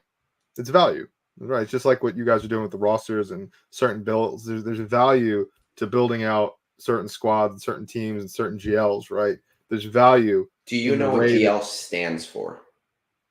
Is it legend? Is it? I'm assuming it's like the legendary characters in the game. So you didn't. No, I was guessing. I was inferring what it meant. You're right. It's Galactic Legends. But shout out to my boy Bones over here. I do a lot of collaborations with Bones. I've been on his podcast. He's come in. He's come on to Tales with me before. We've done some like joint stuff. He's Bones a super nerd. Point. Actually, there's the One Ring. So what Bones is alluding to was the Magic the Gathering set that collaborated with Lord of the Rings, and a lot of breakers actually got into TCG for the first time because there was this chase. Everybody wanted to find this One Ring card. It was a one of one. There was only one of them. They hid it in the packs, and what breakers were doing was they were buying tons of boxes. And you and me, I'm not going to a store to spend $1,000 at a 1 in 3 million chance at getting this card. Then maybe I'd throw $20 at it, like a lotto ticket. So a lot of people went in on it. Eventually, it was pulled, and then Post Malone, the guy who pulled the card, Post Malone gave him like $2 million or $1 million for it. I think it was $1 million, and the stipulation was that he flew out to meet him, if I remember correctly. Right, he picked it up in person, right? So that's where the hobby can get to be a lot of fun. And I think what we'll do kind of after, I don't know if you want to do a little bit more Q&A, is I'll kind of put you in the world of breaks. So I'm going to switch my camera and I'll show you how we break cards. And we're actually going to break Star Wars today. So we have some Star Wars packs that we're going to open. We have some autograph cards. So for those of you that are viewing, we want to get you guys involved. A big part of what we do is giveaways. We love to get the audience involved. I love giving out cards and autographs and patches and free packs. So I don't want to just keep that exclusively for my streams. I want to bring your audience into this as well. So we're going to be giving away a lot of cards today. So it's pretty easy if you want to get involved as we go through this. All you have to do is just subscribe, leave a comment, and we'll use a randomizer for all the comments that are left on the video, whether it's YouTube or Twitch, and we'll do some giveaways for some of the autographs that you guys see today. Bones is loving it. I'm loving it too. I thought this was going to be more of a personal back and forth, but I'm finding that it's very similar in many ways, and the content I thought was very interesting from the roster reviews and how the game's played. And really, you have to think about how you invest your money into something that you want to be a hobby, right? Gaming is a hobby, right? So it's not just a time killer. Yeah, we got a good community that comes in for the brunches, which is really nice. But kind of like what OMG had said, after if you leave a comment, that's kind of how we can track them. He's in charge of all this stuff. He'll either reach out or I'll message anybody that does win stuff, and he's gonna handle that because that's more his world. I'm too much of a Scrooge McDuck. So while you're kind of setting up your breaks. And I'm still going to be listening. I'm just going to go grab myself some more coffee, and I'm going to let you take the lead on all this stuff. And I'm excited. I thought you were going to do like some baseball stuff. And I don't know crap about baseball, so I'm happy we got some Star Wars cards in here. And it's going to be a lot of fun. So Bones says, "Thank you for the sub. I appreciate it. You're into a lot of Pokemon." Yeah, it's funny. My daughter is very big into Pokemon, and she just recently got into Lorcana. And she's been doing her own streams on YouTube, and it's been a lot of fun watching her emulate. And it's just fun to see how many people just really enjoy some of the hobby and some of the collecting. And my daughter is already big into collecting. She's been getting graded cards, and she keeps them on her room and on display. She'll get big hits, and she'll go to like the local TCG store and trade them in for credit so she can get more packs. I mean, that's stuff that I did when I was younger.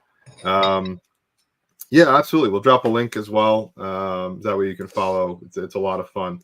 Yeah, PokeRev. Yeah, my daughter tries to emulate it. So she's actually OMG Card World is her brand. So she just did a couple of packs. Actually, I'm popping her logo on the top right. So Justin, that's Olivia's logo that she set up. So she's while you're chatting, I'll pull that up and I'll drop the link. OMG Card World. That's Olivia. So she does a lot of Arcana.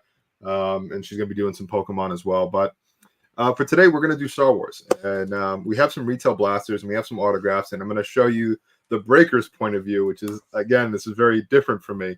Typically, we actually don't. You don't see the Breakers. It's a very unique design. It's meant to be top down. So, Egnards was joking about my hand modeling skills because basically that's what I am. I'm a glorified hand model with a somewhat nice voice. So I'm going to switch my camera. We're going to make that view the prominent view, and we're going to jump into the breaks. And like I said, I love doing the giveaways. I think everyone who's invested time into the stream and invested time into going over the rosters and talking about the game, I want to be able to give back. So if you guys, again, like, subscribe, just leave a comment, and we'll draw winners, and then maybe we come up with something creative for those of you that are in the chat as well. So I'm gonna go ahead and switch my camera over. Any questions, by the way, while I get this set up? Egg, is there something that you want to? No. I'm just gonna sit here and pretend I know what you're talking about. That's pretty nice. So basically, what I just did for the last 2 hours. Exactly. I'm a nice guy, though. I'm only gonna do it for like maybe 20 minutes. I'm not cruel. No, you knew what you were getting into this morning, man. I told you. I do this for like 2-3 hours every morning. Believe it or not, I actually did enjoy it. So,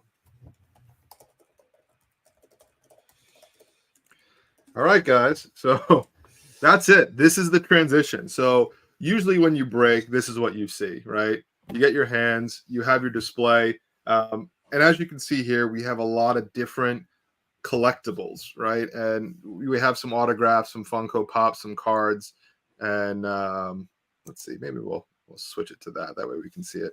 So breaking can be a lot of fun because you can do just about anything with it. You can do big boxes of cards with packs. You can do one-offs, and you just randomize the letters or the names or the teams, and you can get some really fun stuff. So what you see here is actually going to be some of the giveaways. So these are Star Wars Signature Archive series, which are really fun. Each of these comes in an acrylic case. So typically these are about $100. So you spend about $100 in a box, and each box comes with a single card that is set up in a nice acrylic case. And I'm going to turn the light off so you don't see that. But this is Sal Guerrero, so very cool. This is Andrew Cascino. That's Sal Guerrero from the Star Wars Rebels series. If anyone likes Star Wars Rebels. So nice on-card auto. We have a character that if someone can somehow magically tell me who the hell he is, I would be very impressed because I've been trying to Thromba. What's a Thromba, Egnards? I don't know. Do I look like a nerd? What is a Thromba? It sounds like a disease. So apparently this is a Annabelle Davis's Thromba. So he's a neutral terrorist. Thromba looks like a minion that has a tumor. And then we have Chancellor Valorum. So this is a cool one too. This is Ian Ruskin as Chancellor Valorum. He was from the Star Wars and the Clone War series. Very cool. So again, we got a couple of cool autos, and we'll cover what actually a break is. So the point of view, again, very different than what you might be used to. But what's pretty cool here is basically we have a box. So this is a signature series case, 1 in case autograph per card. Breaks, you can do it in different flavors. These are about $100 a box. So if you did 3 of these, it'd be $300. So you do $10 a spot. You can do a whole case of these for about $1,200. If you get a good deal on it, maybe $40, $50 a spot. and each of these has one of these autographs in it. And really what the breaker does is we open the boxes, everything's pre-sold, and then you take this out and you slow roll it. You see, all right, what do we got? And inside you're going to see one encased autograph. So actually this is cool. This is Captain Carson Teva, who's actually been getting a lot of airtime in the Mandalorian and in the I think he was in the Ahsoka series. That's the guy that is replacing what's her name, Cara Dune, right? They were like, "Ooh, we have to switch not as hot, not as attractive, but he was getting a lot of airtime. He was the pilot that was in the Mandalorian. They teased him in the Mandalorian. But basically, what happened is when Gina Carano or whatever her name is posted all of that stuff during COVID and she got fired, is they kind of expanded his role and they were like, all right, we're going to kind of branch off from his character instead. Yeah, I think so. Oh, look what his con says from Wikipedia. Thrombo was a female who worked as a crypto surgeon in Maz Kanata. I mean, that is so obscure. I love how obscure that is. Wow, you can be a badass in Galaxy of Heroes for that kind of money. Well, I think that's a good point, though, right? You might not want to spend $600 or $800 on a bunch of those boxes. The idea is, how do I get into the break, and how do I get a shot at something for maybe 10 or 20 bucks? And I think the next part of this is we're actually going to break some cards. So this is a what's called a blaster box. So this is a Topps Chrome Star Wars blaster. These blasters, you get 10 packs per box. You get 4 cards per pack. You have a shot at autographs, sketch cards, memorabilia cards, and these blasters are anywhere between $40 to $50. So you could break a bunch of these, and again, you sell it for $10 a spot, and you walk away with some cards. So we'll open these and pretty much, give away most of what we pull here. I'll create some packs and we'll give them away. It's basically you dive in and you get a temporary STD. Yeah, there you go. Not bad. Yeah. So this is what breaking is. So we're just gonna open the box live. You get a little ASMR to it.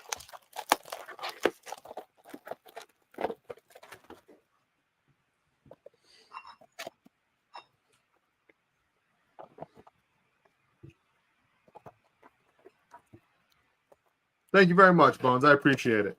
And we have a lot of kid-friendly content as well. We're going to be doing a lot of Lorcana, Pokemon, and we really want to get involved with the Star Wars Unlimited game, which is going to be a lot of fun. So that's it. These are the packs that we have for today. Normally, these breaks are a lot bigger. Just for today, we wanted to just give everyone an idea of what it is a break is, because I think, Egg brought up a good point. This is a very foreign concept to a lot of people, but really the idea is, how do I just have some fun, be entertained for a low amount of value, right? So, Egg, this might be a buy me a beer type thing, right? So can I spend 10, 20 bucks and be entertained for a couple hours? Absolutely. This is a great way to do it. And if anyone's interested and they really enjoy this, I'm more than happy to put together a full-fledged Star Wars break. We'll put it up on the website, we'll sell it, and we'll break it live on YouTube. If you guys want to get involved and actually get a shot at getting some Star Wars autographs and sketch cards. So again, you put together a $300-$400 break. It's $10, $15 a spot, and you end up having a lot of fun. Are you not entertained, Bones? So let's get right into it. And by the way, Egg, help me out. If you see anyone that's familiar, let me know. So if I see any Star Wars characters that are familiar, okay. Second sister, she's familiar. Or anything that you want to say in the game. Maybe I pull a card. You're like, hey, you don't have this person in the game. You're making a mistake here. Second sister sucks. Second sister? Don't get her past R5. She's shit. Darth Maul. Maul is also shit, unless you have the newer version. Hey, nice. This is called a refractor insert. So I don't know if you guys noticed, but it's really shiny versus the regular card. So we have a Galen Erso on the back. So this one refracts the light. That's why it's called a refractor. This is a insert as well. Monikers, C-3PO. Very cool. So usually this is the other part of breaking, right? We really do care about the product, and we want to make sure that as you guys, invest your money and your time and effort, we're not taken away from the value. So what we'll do is we will top load and sleeve. So what a top load and a sleeve are is we put the card in a protective sleeve, and then we put it in a protective case so that it gets to you without any damage. Standard part of all breaking. So I'm going to put that stuff right in front so you don't see it off camera. But this is a sleeve. So this is a nice hit. We'll put this one in a sleeve, and we'll put it in a top loader. And now that is one of our hits. Nice C3PO. We're going to give this away. So nice hit so far. So we'll just keep going. Love Galen Erso. I absolutely love Galen Erso. And actually, I'm a big fan of that movie. So I thought it was a great film, and I thought he was great as Galen Erso, and I thought his brother was even better as Thrawn. All right, so this is very cool. So one of the things that we do, I just kind of pull back a little bit, and if you notice, there's a refractor on the back, but there's also a purple card. So when you break cards, there's a lot of inserts, and these inserts are numbered. They're called parallels. So it's pretty cool. We got a parallel on here. So we have the fifth brother. Oh, he's pretty dope in the game. He's pretty good. Saw Gerrera.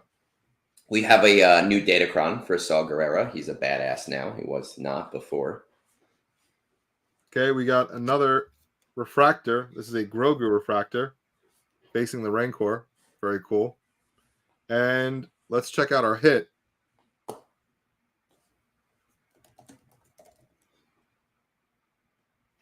Mon Mothma. That's a pretty cool hit. I just recently Relic 9'd my Mon Mothma because my guild hates me. I know you don't know what that means, but I'm sure. That's actually a really nice card. That's a really nice parallel.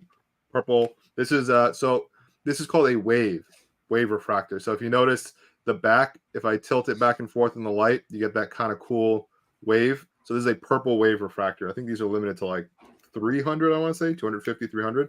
So we'll get that sleeved up. Yes, Bones brought up a good point. Always sleeve and protect your cards because some of these hits are worth a lot of money. So you never know. Mon Mothma, nice hit. Baby Yoda. Who doesn't like a good Baby Yoda? You just need a signed Egnards card. Let's do it. We'll make a signed Egnards card. I'd love it. Captain Phasma, who I kind of felt like just kind of went away like a silent fart. Finn should have been a Jedi. Yeah, well. Rose and Finn back to back, very nice. And a nice Mace Windu, very cool. So no inserts in that pack. Is that a falling out the window card? No. I think that was when he was defending before he fell out the window. So yeah.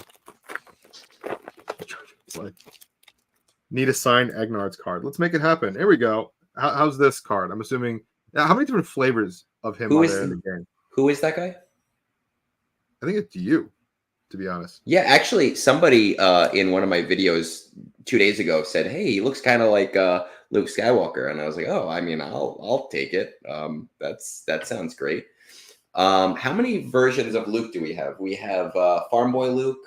We have Commander Luke Skywalker from Hoth. We have Jedi Knight Luke Skywalker from Return of the Jedi, and then we have Jedi Master Luke from the sequels that nobody talks about. So we got 4 versions of Luke in the game right now. Tusken Chief. Migs. Love me some Bill Burr. And BB-8. So it's 2 packs. No inserts, no refractors, but you get some pretty cool cards. R2-D2. It's classic. Jarek Yeager. Jaeger. All right. Jaeger. Hey, we got another Grogu. We got a Grogu refractor and a Kylo Ren. So I heard you talking about Kylo too. I'm assuming he's got a couple of cards in the game there. We have 3 versions of Kylo Ren in the game. One of them is a Galactic Legend. Okay, so that was. But in terms of the legends, like you made the comment, last of the ones that you should farm for. Is that? Yeah, it just the ROI for him. There's not too much going for him anymore. He used to be the number one to go for first, but not too much. Not too much now. Yeah, Bones, man, you woke up late this morning. You missed it. I tried to teach him for like 2 hours. We were doing roster reviews, so he got some of it. I got some of it. Cannon Jarrus, Calcestis, Piece of shit. Aja Estring. I forgot he was in there for like a brief moment. Yeah, Kumail Nanjiani. Yeah. And Echo. Bad Batch. Darth Vader. Yeah, Rebels was awesome. I have to start Rebels. I haven't watched it yet. Really? Oh, dude. I'm also quite fond of Bad Batch and everything now. All right. Oh, wow. So this is a hot pack, guys. So this is hot packs are pretty fun. Hot pack is when you have multiple parallels, which is typically not what you get. Sports does it a lot too. You'll find it even outside of the sports world with things like Star Wars, or if you go in fun directions like Garbage Pail Kids, they have these things called hot packs where I'm going to fan these cards out a little bit, and you'll see there's multiple refractor 1, refractor 2, and on the very back we got another purple wave. So we got almost 3 hits in this one pack. So this is the kind of pack you want to get. You get serious return on your investment. So we'll start with Mon Mothma. Next card is a Manga Madness insert. These are pretty cool. I think there's like 1 per hobby box too. And that's a refractor. So all animated versions of the card. And then we're going to follow it with a refractor right after it of Rex, which I think I saw in the game. There's a yes. We were talking about that. We have 1 version of Rex. Am I right about that? I think so. No, we have 2. We just got the new version of him, the Rebels version. Very cool. We got a nice Grogu base card, and let's see our slow roll on the purple. Oh wow, that's a sick one. Qui-Gon on the purple. Just cool, awesome wave refractor. Again, these are limited to about 300, I believe. So super rare. Very nice. It's a great character to get. Again, we're going to give all this away, guys. So if you like what you see, all you got to do, like, subscribe, drop a comment on below, and we'll package these up. We'll send them out. We're also going to send out some of these autographs as well. A very, very cool hit. I like that one. Qui-Gon. We'll sleeve up the other ones as well. So we're down to a last couple of packs. So, Egg, you got any questions about this in terms of the process? Are you starting to kind of get it? No. I kind of, I kind of see what's going on. You sit there with your sexy ass hands, and I guess my only question is if you know sign language, because it'd be kind of cool if you could if you could sign things while you're doing that. Well, you could do the full heart, but then you have like the what is this? The K-pop heart. Like that. I signed at the end. That was me signing at the end. So a couple packs left, guys. So we'll get through this, and for everybody that's watching, hopefully you find some entertainment in here. Again, I think it's a lot of fun, and I always like to bring people together just to talk about the hobby, talk about what you're breaking. So in this case, we're just talking about Star Wars, and the fun part is we just spent a couple of hours talking about the game and talking about these rosters and these characters. So we're seeing a lot of these characters as we're pulling them. So it's kind of interesting to kind of see what it translates to in the game. So we got another base Qui-Gon. Before you continue this pack, I apologize. Huncho, if you correct me if I'm wrong, are you a Black Hammer on Discord? We've been chatting a lot. I get the feeling that you are. I'm not 100% sure because they're totally different names. I just want to confirm. But yeah, keep going. And okay. We got a nice Cobb Van. I'm a big fan.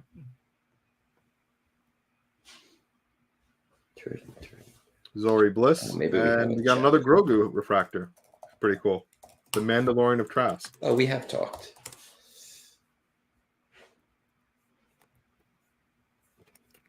We just send gifts back and forth to each other. Yeah, I'm looking at our conversation now. I'm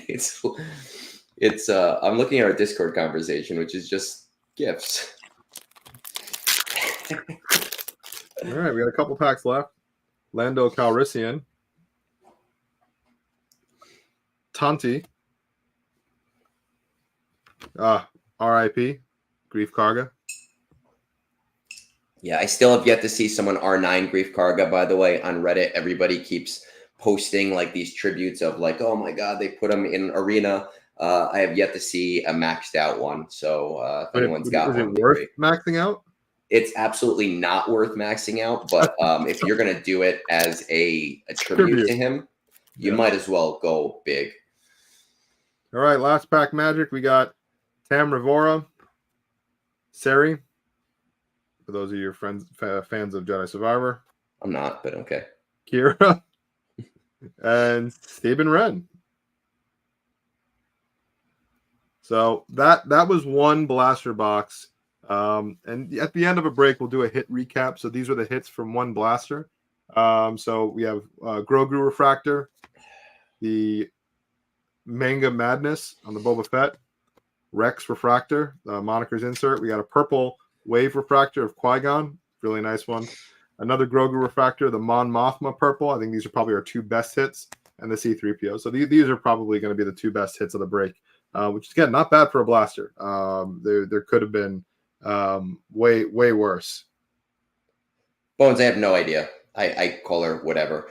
What would you say, just as an estimate? I know you're not looking at values right now, but like a decent pull for a pack of these Star Wars cards.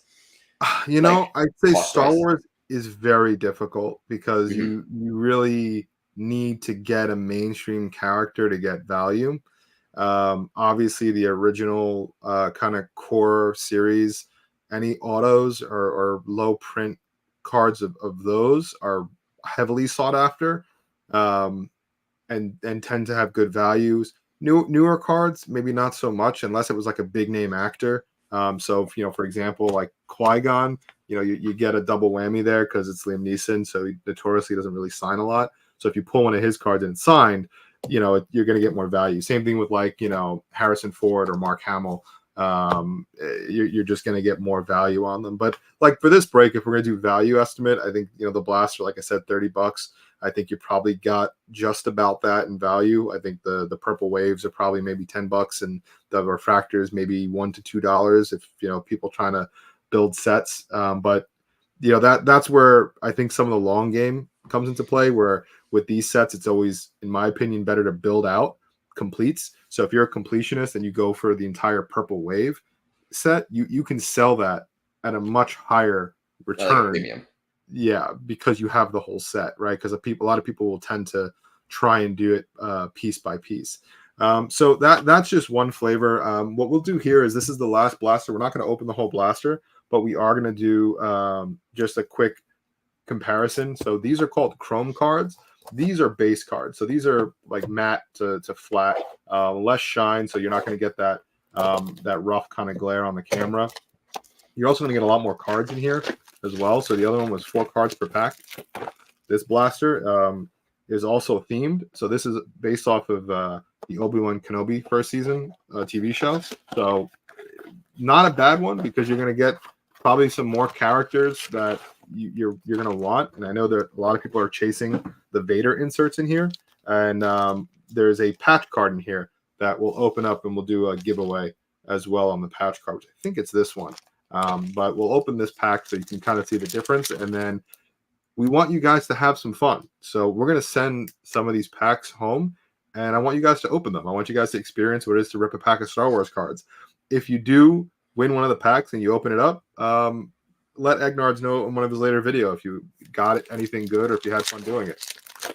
Yeah, all right, and I know, Huncho, before you begin on that, Huncho is asking with Twitch. I know like Twitch doesn't really let you like leave comments or anything like that, and it's a lot harder to track those things. Yeah. It's if you can, head over to YouTube and drop a comment if you're able to. If you can, head over to YouTube, sub and drop a comment. That way it'll make it easier. If you don't want to, if you have social media, Instagram, Twitter, my OMG card pulls is the same handle across the board. If you want to drop me a DM and just let me know that, hey, you watched the stream and you like to be entered, that's another way to do it, and I'll manually tally your entry.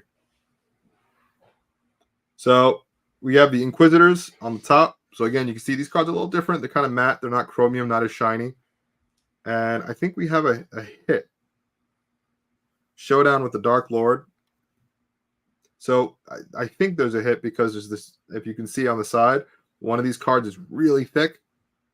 It's like a crazy thick card. That usually means it's a patch or memorabilia, which is kind of cool. So I think we got one in our first pack. Let's see. Showdown with the Dark Lord. Heroes. Colin Roken. I think I'm pronouncing that right. The Fifth Brother. Is there a Fifth Brother card?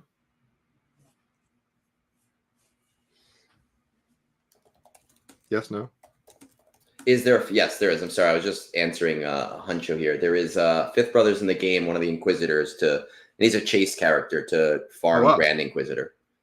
Yeah, I was, you know what? It's funny you say that. I was going to say Ice Cube. He does look like Ice Cube. It's his son. Is it really? Yeah, Bones just posted that. I was like, man, that looks like Ice Cube. Yeah. Oh, I don't usually listen to Bones. He doesn't say anything that's useful. Ewan McGregor. I mean, everybody knows Vader. That's a very cool. I like that card a lot.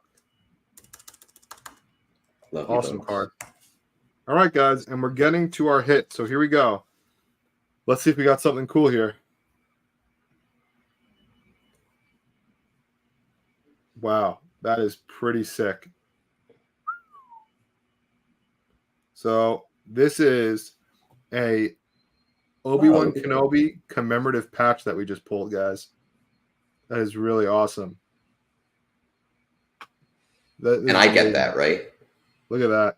That's for me. It's actually a full Obi-Wan Kenobi commemorative patch. It's almost like a canvas patch. That is awesome. You can see how thick the card is. So yeah, we got a hit, guys. First box, we got a real nice hit. First pack, I'm sorry. Obi-Wan Kenobi commemorative patch. Very awesome. So we'll get that. We'll get this sleeved up. Very, very cool. Bones, absolutely. This was a lot of fun. So just gonna get a thick one because this card is so thick. So they have different size top loaders. This one's a little thicker. Make sure we protect all cards. Thick as in two C's, right? Is that correct? So for what? Yeah, yep. Two C's, yeah. For